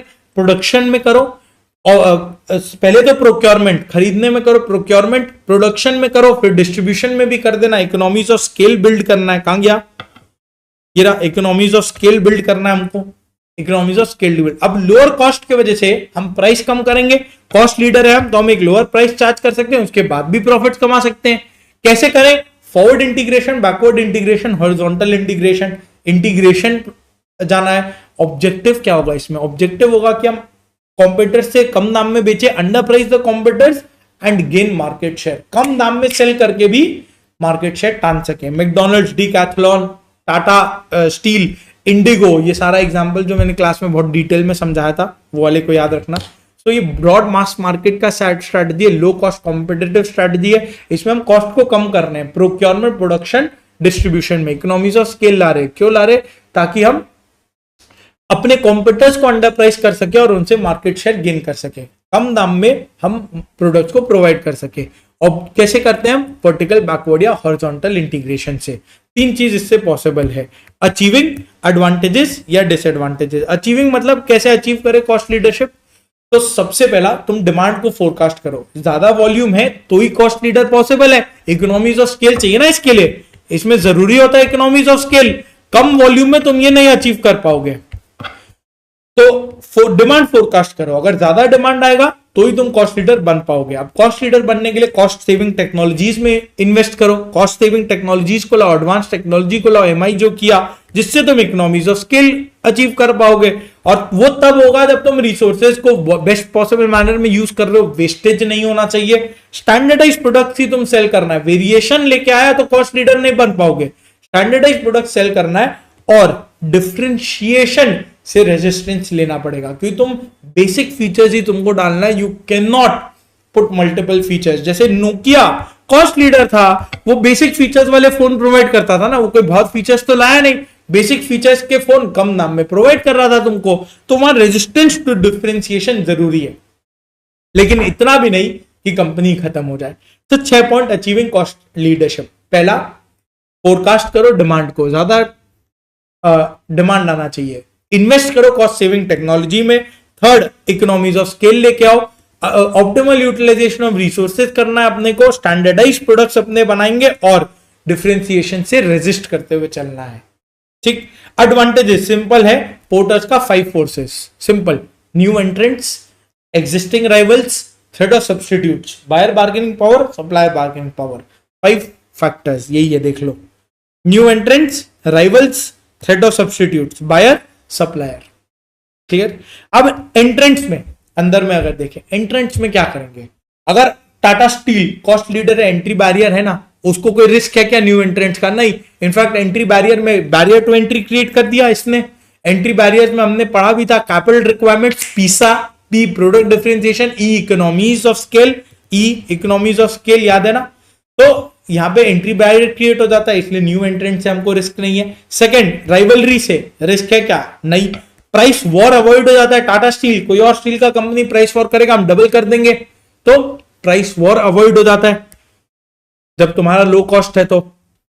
थर्ड, सब्स्टिट्यूट, सब्स्टिट्यूट से तुमको थ्रेट है क्या? नहीं। अगर कोई सब्स्टिट्यूट आया मार्केट में तो तुम्हारे पास भी लो कॉस्ट के वजह से अभी प्रॉफिट्स इकट्ठा हो चुके हैं, वो प्रॉफिट्स के वजह से तुम भी डेवलप कर सकते हो सब्स्टिट्यूट्स को। देखो तुम्हारा सिंस कॉस्ट कम है तो तुम भी सब्स्टिट्यूट्स को डेवलप कर सकते हो, लोग तुम्हारे पास शिफ्ट हो जाएंगे। फोर, बायर का कोई पावर है क्या? नहीं, क्योंकि उसको कम दाम में मिल रहा है प्रोडक्ट्स। बायर हमको एक्सप्लॉइट नहीं कर पाएगा। Buyer will not be able to exploit the cost leader, क्योंकि उसको भी मालूम है कि उसको इससे कम दाम में कहीं नहीं मिलेगा। सप्लायर हमको एक्सप्लॉइट कर सकता है क्या? नहीं। सप्लायर अगर 2-4 रुपया 5 रुपया बढ़ा भी देता है, हम अब्सॉर्ब कर लेंगे उसके प्राइस इंक्रीजेस को। Cost leader able to absorb price increases. तो 5 new entrants, rival companies, threat of substitute, buyer bargaining power, supplier bargaining power, Porter 5 forces. इसका डिसएडवांटेज क्या है? कितना? 5 डिसएडवांटेज है यहाँ पे। डिसएडवांटेजेस क्या है? सबसे पहला, कोई भी स्ट्रैटेजी का बेसिक डिसएडवांटेज वो कॉपी हो सकता है। यहां पे रिस्क ऑफ इमिटेशन है, तो यहां एक रिस्क ऑफ इमिटेशन है। Cost advantage may not last long, वो जल्दी इमिटेट हो जाएगा। कॉस्ट रिडक्शन टेक्निक जो भी है तुम्हारे, वो अगर कोई टेक्नोलॉजी है वो इमिटेट हो जाएगा, कोई और भी खरीद सकता है, तो it may not last long, risk of imitation है। सेकेंड, वो तब तक ही सक्सेसफुल होगा जब तक तुम्हारे पास हाई सेल्स वॉल्यूम है। सेल्स वॉल्यूम कम हुआ, इकोनॉमीज ऑफ स्केल गया, फिर you are not a cost leader. तीसरा, अगर टेक्नोलॉजी, तुमने टेक्नोलॉजी खरीदा था, अगर टेक्नोलॉजी एडवांस हो गया, एक नया टेक्नोलॉजी आ गया मार्केट में, तो तुम्हारा कॉस्ट लीडरशिप खत्म। अब तुमको फिर नया टेक्नोलॉजी अपग्रेड करना पड़ेगा। तो technological advancement is a threat to cost leaders. Fourth, people यानी लोगों का, कस्टमर्स का प्रेफरेंस हो सकता है unique features as against low cost products. Customer बोले हमको ज्यादा दाम देने को हम रेडी हैं, तुम हमको फीचर्स प्रोवाइड कर। जैसे नोकिया टू एंड्रॉइड का यही तो प्रॉब्लम था। नोकिया बोला मेरे जितने कम दाम में एंड्रॉइड फोन बना ही नहीं सकता। कस्टमर ने बोला हमको कम दाम में फोन चाहिए ही नहीं, I am willing to pay higher price, तुम फीचर्स प्रोवाइड करो। तो people start preferring products, unique products, and they are ready to pay a higher price. तो वो एक रिस्क हो जाएगा कॉस्ट लीडर्स के लिए। और फिफ्थ, कॉस्ट लीडर्स कभी कभी ना इंपॉर्टेंट कॉस्ट अवॉइड कर देते हैं। कॉस्ट लीडर्स का काम क्या है? कम कॉस्ट रखना है। अब वो कम कॉस्ट रखने की वजह से कभी कभी इंपॉर्टेंट कॉस्ट अवॉइड कर जाते हैं। R&D का कॉस्ट अवॉइड कर गया, R&D का कॉस्ट, एडवर्टाइजिंग का कॉस्ट अवॉइड कर गया। अब इसके वजह से लॉन्ग टर्म में तो नुकसान हो सकता है ना, it can prove to be expensive in the long run. Long term में हमको भारी नुकसान भरना पड़ सकता है। तो ये डिसएडवांटेजेस हो गए 5। पहला, cost advantage may not last long, ये रिस्क ऑफ इमिटेशन आ जाता है, customers can copy it. Second, cost leaders tend to keep their costs low only if they have high sales volume. High sales volume है तब तक ही हमारा cost कम रहेगा। तीसरा, technological advancement हमारे लिए एक थ्रेट है।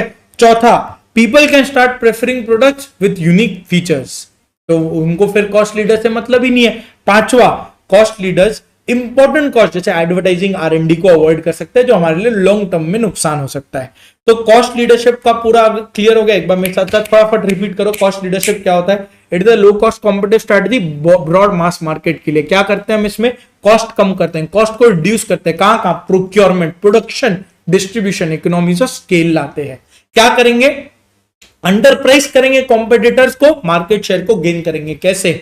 Backward forward vertical integration. Example देख लें, McDonald, Tata group, Tata steel, Decathlon, IndiGo, ये सारा एग्जांपल्स था। कैसे अचीव करें? 6 पॉइंट। सबसे पहला, डिमांड को फोरकास्ट करो। सेकंड, कॉस्ट सेविंग टेक्नोलॉजी खरीदो, तब तुमको इकोनॉमीज ऑफ स्केल मिलेगा। ऑप्टिमम यूटिलाइजेशन ऑफ रिसोर्सेज चाहिए, वेस्टेज मत करना, स्टैंडर्डाइज्ड प्रोडक्ट्स बनाओ, और रेजिस्टेंस टू डिफरेंशिएशन होना चाहिए। Advantages, new entrants, rivalry, substitute, buyer, seller. Disadvantages, पहला रिस्क ऑफ इमिटेशन है, cost leadership may not last long. Second, ये क्या बोलते हैं, हाई सेल्स वॉल्यूम चाहिए तुमको, तब तक ही तुम कॉस्ट लीडर रहोगे। थर्ड, टेक्नोलॉजिकल एडवांसमेंट हो गया, it is a threat for you. चौथा, कस्टमर्स अगर यूनिक फीचर्स वाले प्रोडक्ट्स को प्रेफर करने लगे, गया तुम्हारा कॉस्ट लीडरशिप। पांचवा, कंपनीज को कॉस्ट कम रखना है, इंपॉर्टेंट कॉस्ट अवॉइड हो जाती है कई बार, रिसर्च एंड डेवलपमेंट, एडवर्टीजिंग जैसा। नेक्स्ट आता है डिफरेंशिएशन, सुपर इंपॉर्टेंट। डिफरेंशिएशन है ठीक उल्टा। डिफरेंशिएशन में हम क्या कर रहे हैं, ये भी ब्रॉड मास मार्केट का स्ट्रैटेजी है, बट यहां हम कोई कॉस्ट पे फोकस नहीं करते, हमारा फोकस होता है प्रोडक्ट पे। हमारा फोकस क्या है, प्रोडक्ट में फीचर्स प्रोवाइड करना है। ऐसा फीचर्स प्रोवाइड करो, ऐसे फीचर्स प्रोवाइड करो कस्टमर को जो यूनिक लगे उनको, और इसके वजह से दे are ready to pay a premium price for us. जैसे अगर नोकिया कॉस्ट लीडर था, वो बेसिक फीचर फोन्स बनाता था, उसके अगेंस्ट में जब एंड्रॉइड आया मार्केट में, तो एंड्रॉइड डिफरेंशिएशन के साथ आया, क्योंकि वो फीचर्स प्रोवाइड करने लगा, और इन फीचर्स के लिए customers were ready to pay a premium price. Clear है? देखो, ऐसा प्रोडक्ट या सर्विस क्रिएट करो which is perceived as unique. Design अच्छा करो, ब्रांड इमेज लगाओ, ब्रांड इमेज अपना अच्छा होना चाहिए, फीचर्स अच्छे हो, टेक्नोलॉजी बढ़िया हो, डीलर नेटवर्क हो, कस्टमर सर्विस हो। किसी भी रीजन से, कोई भी तरीके से हम यूनिक फीचर्स प्रोवाइड कर सकते हैं। यूनिक बहुत बढ़िया डिजाइन हो सकता है ये वाला जैसा, ब्रांड इमेज अच्छा हो सकता है मैगी, उसके बाद फीचर्स हम प्रोवाइड कर सकते हैं गाड़ी वगैरह के केस में, स्मार्टफोन्स के केस में, टेक्नोलॉजी बहुत ब्यूटीफुल हो सकता है एप्पल के केस में, डीलर नेटवर्क अच्छा हो सकता है आईटीसी वगैरह के केस में। डिफरेंशिएशन के वजह से ये प्रीमियम चार्ज कर सकती हैं। और इसका स्ट्रैटेजी क्या होगा, जैसे कॉस्ट लीडर हम कैसे बन रहे थे, बैकवर्ड फॉरवर्ड या वर्टिकल इंटीग्रेशन या हॉरिजॉन्टल इंटीग्रेशन। डिफरेंशिएट तुम कैसे करोगे, how will you achieve differentiation, product development के थ्रू। प्रोडक्ट जब तुम डेवलप करोगे, दैट इज यहां तुम्हारा मेन चीज ही प्रोडक्ट है, प्रोडक्ट में अच्छे फीचर्स प्रोवाइड करने हैं। जैसे Amazon प्राइम, वो तुमको 2 घंटे में डिलीवरी, 1 दिन में डिलीवरी, ये सब प्रोवाइड करता है। सो ये डोमिनोज का पिज्जा 30 मिनट डिलीवरी, उसके लिए तुमसे ऑब्वियसली वो प्रीमियम चार्ज करेगा ना, गर्म पिज्जा प्रोवाइड कर रहा है, 2 घंटे बाद ठंडा चिड्डा पिज्जा देता, तुमको 100 रुपए में क्या चलता बताओ। क्लियर है? अब Vistara, Singapore airlines, business class, ये सब कॉस्ट लीडर नहीं है, तुमको फीचर्स प्रोवाइड कर रहे हैं। 5 स्टार होटल्स, ये कॉस्ट लीडर नहीं है, तुमको फीचर्स प्रोवाइड कर रहे हैं। अब यहां चार क्वेश्चंस पॉसिबल है। एक बेसिस ऑफ डिफरेंशिएशन, दूसरा अचीविंग डिफरेंशिएशन, कैसे तुम अचीव करोगे डिफरेंशिएशन को, एडवांटेजेस और डिसएडवांटेजेस। पहला, बेसिस ऑफ डिफरेंशिएशन क्या है, इसके लिए लाइन लिख लो, आर्टिकलशिप में ऐसा डिफरेंशिएटेड काम करो, मतलब ऐसा यूनिक काम करो, आर्टिकलशिप में ऐसा डिफरेंशिएटेड काम करो, इतना यूनिक काम करो कि तुम्हारे को पीपीओ मिल जाए। आर्टिकलशिप में ऐसा डिफरेंशिएटेड काम करो कि तुमको पीपीओ मिल जाए। पीपीओ बोले तो product price organisation, product price organisation. Articleship में ऐसा डिफरेंशिएटेड काम करो कि तुमको पीपीओ मिल जाए, product price and organisation. Product क्या बोलता है, प्रोडक्ट बोलता है कि अपना इनोवेटिव प्रोडक्ट होना चाहिए। इनोवेटिव प्रोडक्ट हो, प्रोडक्ट में बहुत ब्यूटीफुल फीचर्स हो, नया प्रोडक्ट का ऑफरिंग है, रिसर्च एंड डेवलपमेंट कॉस्टली करो, मार्केटिंग में खर्चा करो। प्रोडक्ट डिफरेंशिएशन मतलब तुम प्रोडक्ट को नया बना रहे हो, जैसे एप्पल जो प्रोडक्ट को नया लाता रहता है, ईवीज आज के दिन प्रोडक्ट डिफरेंशिएशन है, कोई नया टेक्नोलॉजी आया, कोई नया प्रोडक्ट आया मार्केट में, अब इसके लिए इसमें नए फीचर्स हैं, इसमें इनोवेशन लगा है, R&D लगा है, इसका मार्केटिंग का खर्चा है, तो ऑब्वियसली इसका प्राइस तो हाई रहेगा ही। और इसी के लिए कस्टमर्स, वो वाले ही कस्टमर जिसको यूज करते हैं जिनको नया टेक्नोलॉजी चाहिए होता है, प्रोडक्ट में डिफरेंशिएशन लाया, PS5 आईफोन वगैरह। प्राइस में डिफरेंशिएशन, 2 तरीके से तुम डिफरेंशिएट कर सकते हो, लोएस्ट प्राइस दे दो, जैसे जियो, कॉस्ट कम नहीं है, कॉस्ट कम होता जिसकी वजह से प्राइस कम होता, जैसे टाटा स्टील, तो वो कॉस्ट लीडर हो जाता। बट जियो ने क्या किया, जोमैटो स्विगी क्या करता है, इनका कोई कॉस्ट कम नहीं है, कॉस्ट तो है ही, बट फिर भी ये तुमसे बहुत ज्यादा चार्ज नहीं कर रहे, ये लॉस कर रहे हैं इसके वजह से, because they are differentiating through price, offers the lowest price. या तुम सुपीरियोरिटी लाओ हायर प्राइसेस से, तुम प्राइसेस हाई रखो ताकि तुम्हारा सुपीरियोरिटी दिखे, BMW ऑडी वगैरह। ऑर्गेनाइजेशन क्या बोला, अदर फैक्टर्स, ऑर्गेनाइजेशन मतलब अदर फैक्टर्स हो गए, brand value, distribution chain, customer loyalty, ये सब अगर तुम क्रिएट कर पा रहे हो, that is organisation level differentiation. तो इनिशियली नया कंपनी को प्रोडक्ट या प्राइस से डिफरेंशिएट करना पड़ेगा। लॉन्ग टर्म में जब वो ब्रांड बिल्ड कर लेगा, कस्टमर लॉयल्टी आ जाएगा, तो उसको ऑर्गेनाइजेशनल डिफरेंशिएशन मिलने लग जाएगा। ऐसा डिफरेंट बेसिस फॉर डिफरेंशिएशन, ऐसा डिफरेंशिएटेड काम करो आर्टिकलशिप में कि तुमको पीपीओ मिल जाए। Product price organisation, product price में लो प्राइस हाई प्राइसेस, या organisation brand value customer loyalty. Achieving the differentiation कैसे अचीव करें? अगेन 3 लेवल था, प्रोडक्ट प्राइस या ऑर्गेनाइजेशन, वही 3 का यहां बात करेंगे। पहले प्रोडक्ट पे 4 पॉइंट है। प्रोडक्ट, सबसे पहला तुम प्रोडक्ट को इनोवेट करो, इनोवेट करो, प्रोडक्ट को हाई क्वालिटी प्रोडक्ट बनाओ, ऐसा प्रोडक्ट जो कस्टमर के परफॉर्मेंस को बढ़िया रखे, प्रोडक्ट के परफॉर्मेंस को इंप्रूव करो and it provide utility to the customers. Innovate करके हाई क्वालिटी प्रोडक्ट बनाओ जो प्रोडक्ट के परफॉर्मेंस को अच्छा रखे और इसकी वजह से कस्टमर को भी यूटिलिटी मिल रहा है, तो तुम्हारा प्रोडक्ट डिफरेंशिएशन आएगा। अब प्राइस ऐसा रखो जो बताए, ऐसा प्रोडक्ट प्राइस ही रखो based on unique features. Obviously low नहीं होगा, हाई साइड भी होगा, तुम रख सकते हो। और brand image and brand value customer loyalty create करो, ऑर्गेनाइजेशन डिफरेंशिएशन, तो अचीविंग डिफरेंशिएशन भी क्लियर हो गया। 6 पॉइंट, पहला प्रोडक्ट, 4 पॉइंट प्राइस और ऑर्गेनाइजेशन। प्रोडक्ट को इनोवेट करो ताकि तुम हाई क्वालिटी प्रोडक्ट्स बना सको, उसका परफॉर्मेंस बेटर करते हुए चलो, और ऐसा प्रोडक्ट जो कस्टमर को यूटिलिटी प्रोवाइड करे। उसके बाद प्राइस, प्रोडक्ट का प्राइस ऐसा फिक्स करो जिसमें यूनिक फीचर्स के बेसिस पर हो और कस्टमर खरीद सके, ऐसा हो। Organisation brand value brand loyalty customer loyalty create करो तुम। एडवांटेजेस वही same 5, entrance, rivalry, substitutes, buyer, supplier, Porter का 5 फोर्सेस। क्या ये 5? एंट्रेंट्स, अगर तुम डिफरेंशिएट कर सकते हो, एप्पल जैसे, एप्पल डिफरेंशिएशन है, एप्पल डिफरेंशिएट कर रहा है तो कोई बैरियर टू एंट्री है क्या? नहीं। बैरियर्स टू एंट्री में याद रखो पीसा, याद है क्या? कैपिटल रिक्वायरमेंट्स पीसा, पी प्रोडक्ट डिफरेंशिएशन। अगर तुम इनोवेटिव फीचर्स प्रोवाइड कर रहे हो, न्यू एंट्रेंट्स वो प्रोवाइड नहीं कर पाएगा उस प्राइस पे, तो इसीलिए तुमको रिस्क नहीं है।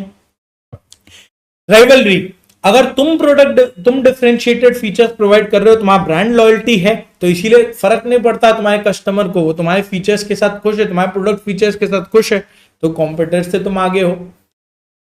यहाँ यही पॉइंट्स है, innovative features, brand loyalty, customer value, ये सब कस्टमर लॉयल्टी यही है। देखो सब्स्टिट्यूट से भी तुम्हारा रिस्क कम है, क्यों? बिकॉज तुम्हारा हाई ब्रांड वैल्यू है, कस्टमर लॉयल्टी है, मैगी, नेस्कैफे वगैरह।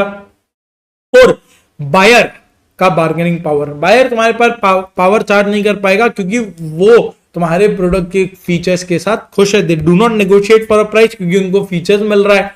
सप्लायर, अगर सप्लायर कभी प्राइस बढ़ा भी दे तो हम अब्सॉर्ब कर लेंगे, we can absorb the price, क्योंकि हम तो प्रीमियम प्राइस चार्ज कर रहे हैं, हम तो प्रीमियम प्राइस चार्ज करते हैं, तो इसीलिए we can absorb the high cost of supplier. जहां 200 चार्ज करें, 5 रुपए और चार्ज कर लेंगे, क्या फर्क पड़ेगा? एडवांटेज क्लियर है। Entrant, rivals, substitutes, buyer, supplier. Entrants में बोला कि अपना फीचर्स है, प्रोडक्ट डिफरेंशिएशन है, it has a barrier to entry. Rivals में product differentiation, customer value, brand loyalty है, तो शिफ्ट नहीं होंगे। थर्ड सब्स्टिट्यूट, वापस कस्टमर वैल्यू ब्रांड लॉयल्टी है तो कस्टमर्स हमारे साथ ही रहेंगे। बायर्स को फीचर्स मिल रहा है, वो हमसे हमारे पर कोई पावर चार्ज नहीं कर सकते। सप्लायर अगर प्राइस बढ़ा भी दे हम उसको अब्सॉर्ब कर लेंगे, तो सप्लायर का रिस्क भी नहीं है। लास्ट क्वेश्चन डिफरेंशिएशन में डिसएडवांटेजेस क्या है? बस ऑलमोस्ट हो ही गया, अब तो ज्यादा कुछ है ही नहीं इसमें। फोकस बड़ा सिंपल सा है और फिर बेस्ट कॉस्ट प्रोवाइडर तो 1 मिनट का है। डिसएडवांटेजेस क्या है इसमें? 4 पॉइंट। हाँ, 4 पॉइंट इधर मैं बात रिपीट कर दूंगा। 4 पॉइंट है इसमें। सबसे पहला, वापस risk of imitation, uniqueness is difficult to sustain, risk of imitation copy हो जाएगा। Second, differentiation fails to work if something is not valued by the customer. तुम ऐसा फीचर दे रहे हो जो उसके लिए वैल्यूएबल ही नहीं है, तो उसके लिए वो हाई प्राइस देने को रेडी नहीं होगा, तो तुम्हारा स्ट्रैटेजी फेल हो जाएगा। जैसे फॉर एग्जांपल, अगर हल्दीराम बोले भुजिया का पैकेट हम आपको 30 मिनट में डिलीवर कर देंगे, हमको नहीं चाहिए, 1 घंटे बाद भी है भुजिया तो भुजिया ही रहेगा। हाँ, डोमिनोज अगर बोलता है पिज्जा हम आपको गरम गरम देंगे, वो वैल्यूएबल चीज है। करेक्ट, क्लियर हुआ? Home delivery of packed snacks in 30 minutes is not a basic feature with customers would want. तो it is something which is not valued by the customer, उसके लिए वो हाई प्राइस तुमको नहीं देगा। और तुम डिफरेंशिएटेड फीचर्स तो दे रहे हो, लेकिन उसके लिए इतना ज्यादा प्राइस चार्ज कर लिया कि customers are switching to another alternative. OnePlus के साथ ये प्रॉब्लम हुआ था, charging a price too high for differentiated features may cause customers to switch to another alternative. चौथा, जो कॉस्ट में भी लिखे थे वही सेम इधर भी रिस्क है। कॉस्ट में हमने क्या लिखा था, if customers start preferring products with unique features cost leadership strategy fail हो जाएगा। यहां पे भी यही है। If customers start preferring products which are cheap, if customers start preferring low cost products, तो differentiation fail हो जाएगा, differentiation will fail। क्लियर हुआ? 4 पॉइंट डिसएडवांटेजेस में। लॉन्ग रन में यूनिकनेस सस्टेन नहीं करेगा, कॉपी हो जाएगा, रिस्क ऑफ इमिटेशन है। दूसरा, डिफरेंशिएशन काम नहीं करेगा, something is not valued by the customers. Home delivery of packed snacks in 30 minutes, ऐसा प्राइस चार्ज करा which is too high for differentiated goods, customers switch हो जाएंगे। और चौथा, कस्टमर्स लो कॉस्ट प्रोडक्ट्स में अब इंटरेस्टेड हैं, they don't want differentiated goods. ठीक है, basis for differentiation, advantages, achieving advantages, disadvantages. Basis PPO, product, price, organisation. Achieving, product के लिए, प्राइस के लिए, ऑर्गेनाइजेशन के लिए। प्रोडक्ट, इनोवेटिव प्रोडक्ट बनाओ हाई क्वालिटी का, जिसका परफॉर्मेंस अच्छा हो और वो कस्टमर को वैल्यू प्रोवाइड करे, यूटिलिटी प्रोवाइड करे। प्राइस ऐसा चार्ज करना फीचर्स के हिसाब से, कस्टमर के हिसाब से। ऑर्गेनाइजेशन, ब्रांड वैल्यू और लॉयल्टी क्रिएट करो। एडवांटेजेस, पोर्टर्स का 5 फोर्सेस। रिस्क, 4 चीज। पहला, यूनिकनेस डिफिकल्ट टू सस्टेन। दूसरा, differentiation will not work if it is not valued by the customer. तीसरा, charging a price too high for the differentiated goods, customer switch हो जाएगा। चौथा, अगर customer का प्रेफरेंस बदल गया टुवर्ड्स लो कॉस्ट गुड्स, तो फिर तुम्हारे डिफरेंशिएशन स्ट्रेटजी फेल हो जाएगी। क्लियर है? नेक्स्ट आया फोकस। फोकस क्या होता है? तुम कॉन्सेंट्रेट कर रहे हो particular group of customers, geographical markets या पर्टिकुलर प्रोडक्ट्स पे। या तो तुम्हारा कस्टमर स्पेसिफिक है या मार्केट स्पेसिफिक है, ज्योग्राफिकल मार्केट लिमिटेड है या प्रोडक्ट स्पेसिफिक है। सो कस्टमर्स, मार्केट या प्रोडक्ट स्पेसिफिक है। जैसे मॉन्टेसरी स्कूल, वो सिर्फ बच्चों को पढ़ाती है। चाय की टपरी, वो आसपास के लोग को केटर करेगा, सिर्फ चाय प्रोवाइड कर रहा है। मामी Poco pants, Rolls Royce. Types of focus. Focus 2 type का होगा, एक focus cost, focus differentiation. Focus cost क्या होगा? चाय वाला टपरी या सब्जी मंडी। मामी पोको पैंट, वो एक ही टाइप का प्रोडक्ट एक ही टाइप के लोगों के लिए प्रोवाइड कर रहा है, तो ऑब्वियसली वो उसमें कॉस्ट लीडरशिप बनना चाहेगा। Competing based on price to target a narrow market. एक ही टाइप का मार्केट है, मामी पोको पैंट सिर्फ बच्चों के डायपर्स बना रहा है और उसमें लीडर बनना चाह रहा है। Focus cost leadership. Focus differentiation, Rolls Royce, unique features provide किया, बहुत ही नैरो मार्केट को प्रोवाइड किया और उसके लिए हम बहुत अच्छा प्राइस चार्ज करेंगे, Rolls Royce. Achieving focus strategy, 4 point. सबसे पहला, नीश को आइडेंटिफाई करो। ऐसा नीश मतलब वो स्पेसिफिक टारगेट मार्केट को आइडेंटिफाई करो जो कॉस्ट लीडर और डिफरेंशिएटर केटर नहीं करते, जो ब्रॉड मास मार्केट वाले स्ट्रैटेजीज केटर नहीं करते। अब वो नीश को सर्व करने के लिए स्किल्स क्रिएट करो, फिर इनोवेटिव तरीका डेवलप करो कैसे उनको वैल्यू प्रोवाइड किया जाए और एफिशिएंसी के साथ सर्व करो वो नीश मार्केट को। तो पहले नीश को आइडेंटिफाई करो, क्रिएट करो। ठीक, अब इनोवेटिव तरीका से उनको सर्व करना है, तुमको स्किल्स क्रिएट करो, इनोवेटिव तरीका से फीचर्स और प्रोडक्ट्स को बिल्ड करो, और चौथा, हाई एफिशिएंसीज के साथ सर्विस प्रोवाइड करो उनको। एडवांटेज और डिसएडवांटेज। एडवांटेज क्या है? 2 बेसिक सा पॉइंट। पहला, ये तुमको प्रीमियम प्राइस चार्ज करने को दे देता है, क्योंकि ऐसे स्किल्स तुम प्रोवाइड करो, ऐसे फीचर्स प्रोवाइड कर रहे हो जो और कोई नहीं कर रहा। तुम एक्सपर्टीज है तुम्हारा ऐसे इस गुड्स और सर्विसेज में, फोकस प्रोडक्ट एंड सर्विसेज है, premium prices, Rolls Royce. Second, वो तुम्हारे लिए एंट्री बैरियर बन जाता है। इतना एक्सपर्टीज है तुम्हारा कि राइवल्स एंड न्यू एंट्रेंट्स तुम वो सेम फीचर्स तो नहीं प्रोवाइड कर पाएंगे, so this becomes an entry barrier और यहां डिफिकल्ट टू कंपीट हो जाता है। डिसएडवांटेजेस 3, लॉन्ग रन में अगेन नीश कैन डिसअपियर या it can be taken over by large competitor. Long run में जो तुम्हारा नीश है, जो तुम्हारा स्किल सेट है, या तो वो खत्म हो जाएगा या कोई बड़ा कॉम्पिटिटर उसको खरीद लेगा। सेकेंड, जिसमें डिस्टिंक्टिव कॉम्पिटेंसीज नहीं है, जिसमें स्किल्स नहीं है, वो फोकस स्ट्रैटेजी फॉलो नहीं कर पाएगा बहुत लंबे समय तक। अगर लिमिटेड डिमांड है, कॉस्ट ज्यादा है, तो यहां पे प्रॉब्लम होगी, तुम फोकस कॉस्ट लीडरशिप फिर फॉलो नहीं कर पाओगे। लिमिटेड डिमांड की वजह से फोकस स्ट्रैटेजी है ना, लिमिटेड मार्केट है तुम्हारा, तुम एक ही टारगेट मार्केट को केटर करोगे, तो इस वजह से कॉस्ट हाई हो सकता है, क्योंकि तुम्हारा लिमिटेड डिमांड है, लिमिटेड वॉल्यूम में सप्लाई करोगे। फोकस क्लियर हुआ? फोकस मतलब एक प्रोडक्ट, एक मार्केट, एक टाइप के कस्टमर को सेल करना है। एग्जांपल यहां पे है सामने। टाइप फोकस कॉस्ट हो सकता है या फोकस डिफरेंशिएशन हो सकता है। कैसे अचीव करें? पहले तो नीश मार्केट आइडेंटिफाई करो, उसमें स्किल्स क्रिएट करो, उसको इनोवेटिव तरीके से डेवलप करो और एफिशिएंसीज के साथ प्रोवाइड करो। प्रीमियम प्राइस चार्ज कर पाते हैं हम, और बैरियर टू एंट्री क्रिएट हो जाता है, लो कंपटीशन हो जाता है वहां पे। रिस्क ऑफ इमिटेशन है, नीश डिसअपियर हो सकता है। अगर हमारे पास डिस्टिंक्टिव कॉम्पिटेंसी नहीं है, फोकस स्ट्रैटेजी फॉलो नहीं कर पाएंगे। लिमिटेड डिमांड की वजह से फोकस कॉस्ट लीडरशिप हम प्रोवाइड फॉलो नहीं कर पाते। क्लियर हुआ? अब ये बेस्ट कॉस्ट प्रोवाइडर क्या होता है? बेस्ट कॉस्ट प्रोवाइडर होता है कम से कम दाम में ज्यादा से ज्यादा फीचर्स को लेके आना। जैसे MI, आज के दिन सब जन ट्राई कर रहे हैं बेस्ट कॉस्ट प्रोवाइडर बनने का, क्योंकि सब जन, प्राइस कंपटीशन तो है ही, तुम ज्यादा प्राइस चार्ज कर नहीं सकते, और उस प्राइस में भी लोग कोशिश करते हैं एक्स्ट्रा से एक्स्ट्रा फीचर्स प्रोवाइड करने का, वरना इतने कंपटीशन में तुम सर्वाइव कैसे करोगे? तो ये बेस्ट कॉस्ट प्रोवाइडर स्ट्रैटेजी हो गया। बेस्ट कॉस्ट प्रोवाइडर स्ट्रैटेजी क्या बोल रहा है? कम से कम दाम में ज्यादा से ज्यादा सर्विसेज तुमको प्रोवाइड करना है, ज्यादा से ज्यादा फीचर्स तुमको देना है कस्टमर्स को। देखो, it is a further development of above 3 strategies. Cost differentiation और फोकस का एक और फर्दर डेवलपमेंट है। यहां पे हम कस्टमर्स के लिए मोर वैल्यू फॉर मनी देते हैं by emphasising on both low cost and better quality features. Features भी देना है, कॉस्ट भी कम रखना है। ठीक है, दो तरीके से ये पॉसिबल है। क्या क्या दो तरीका? प्राइस और फीचर्स, दो चीज को देखो। एक तरीका है तो तुम सेम प्राइस में ज्यादा फीचर्स प्रोवाइड कर रहे हो कस्टमर को। Amazon सेम प्राइस ही ले रहा है तुमसे, ऑफलाइन मार्केट का ही सेम, लेकिन वो एक एक्स्ट्रा सर्विस प्रोवाइड कर रहा है, तुम्हारे घर तक गुड्स को पहुंचा देगा। Same price, providing extra services, more value to the customers.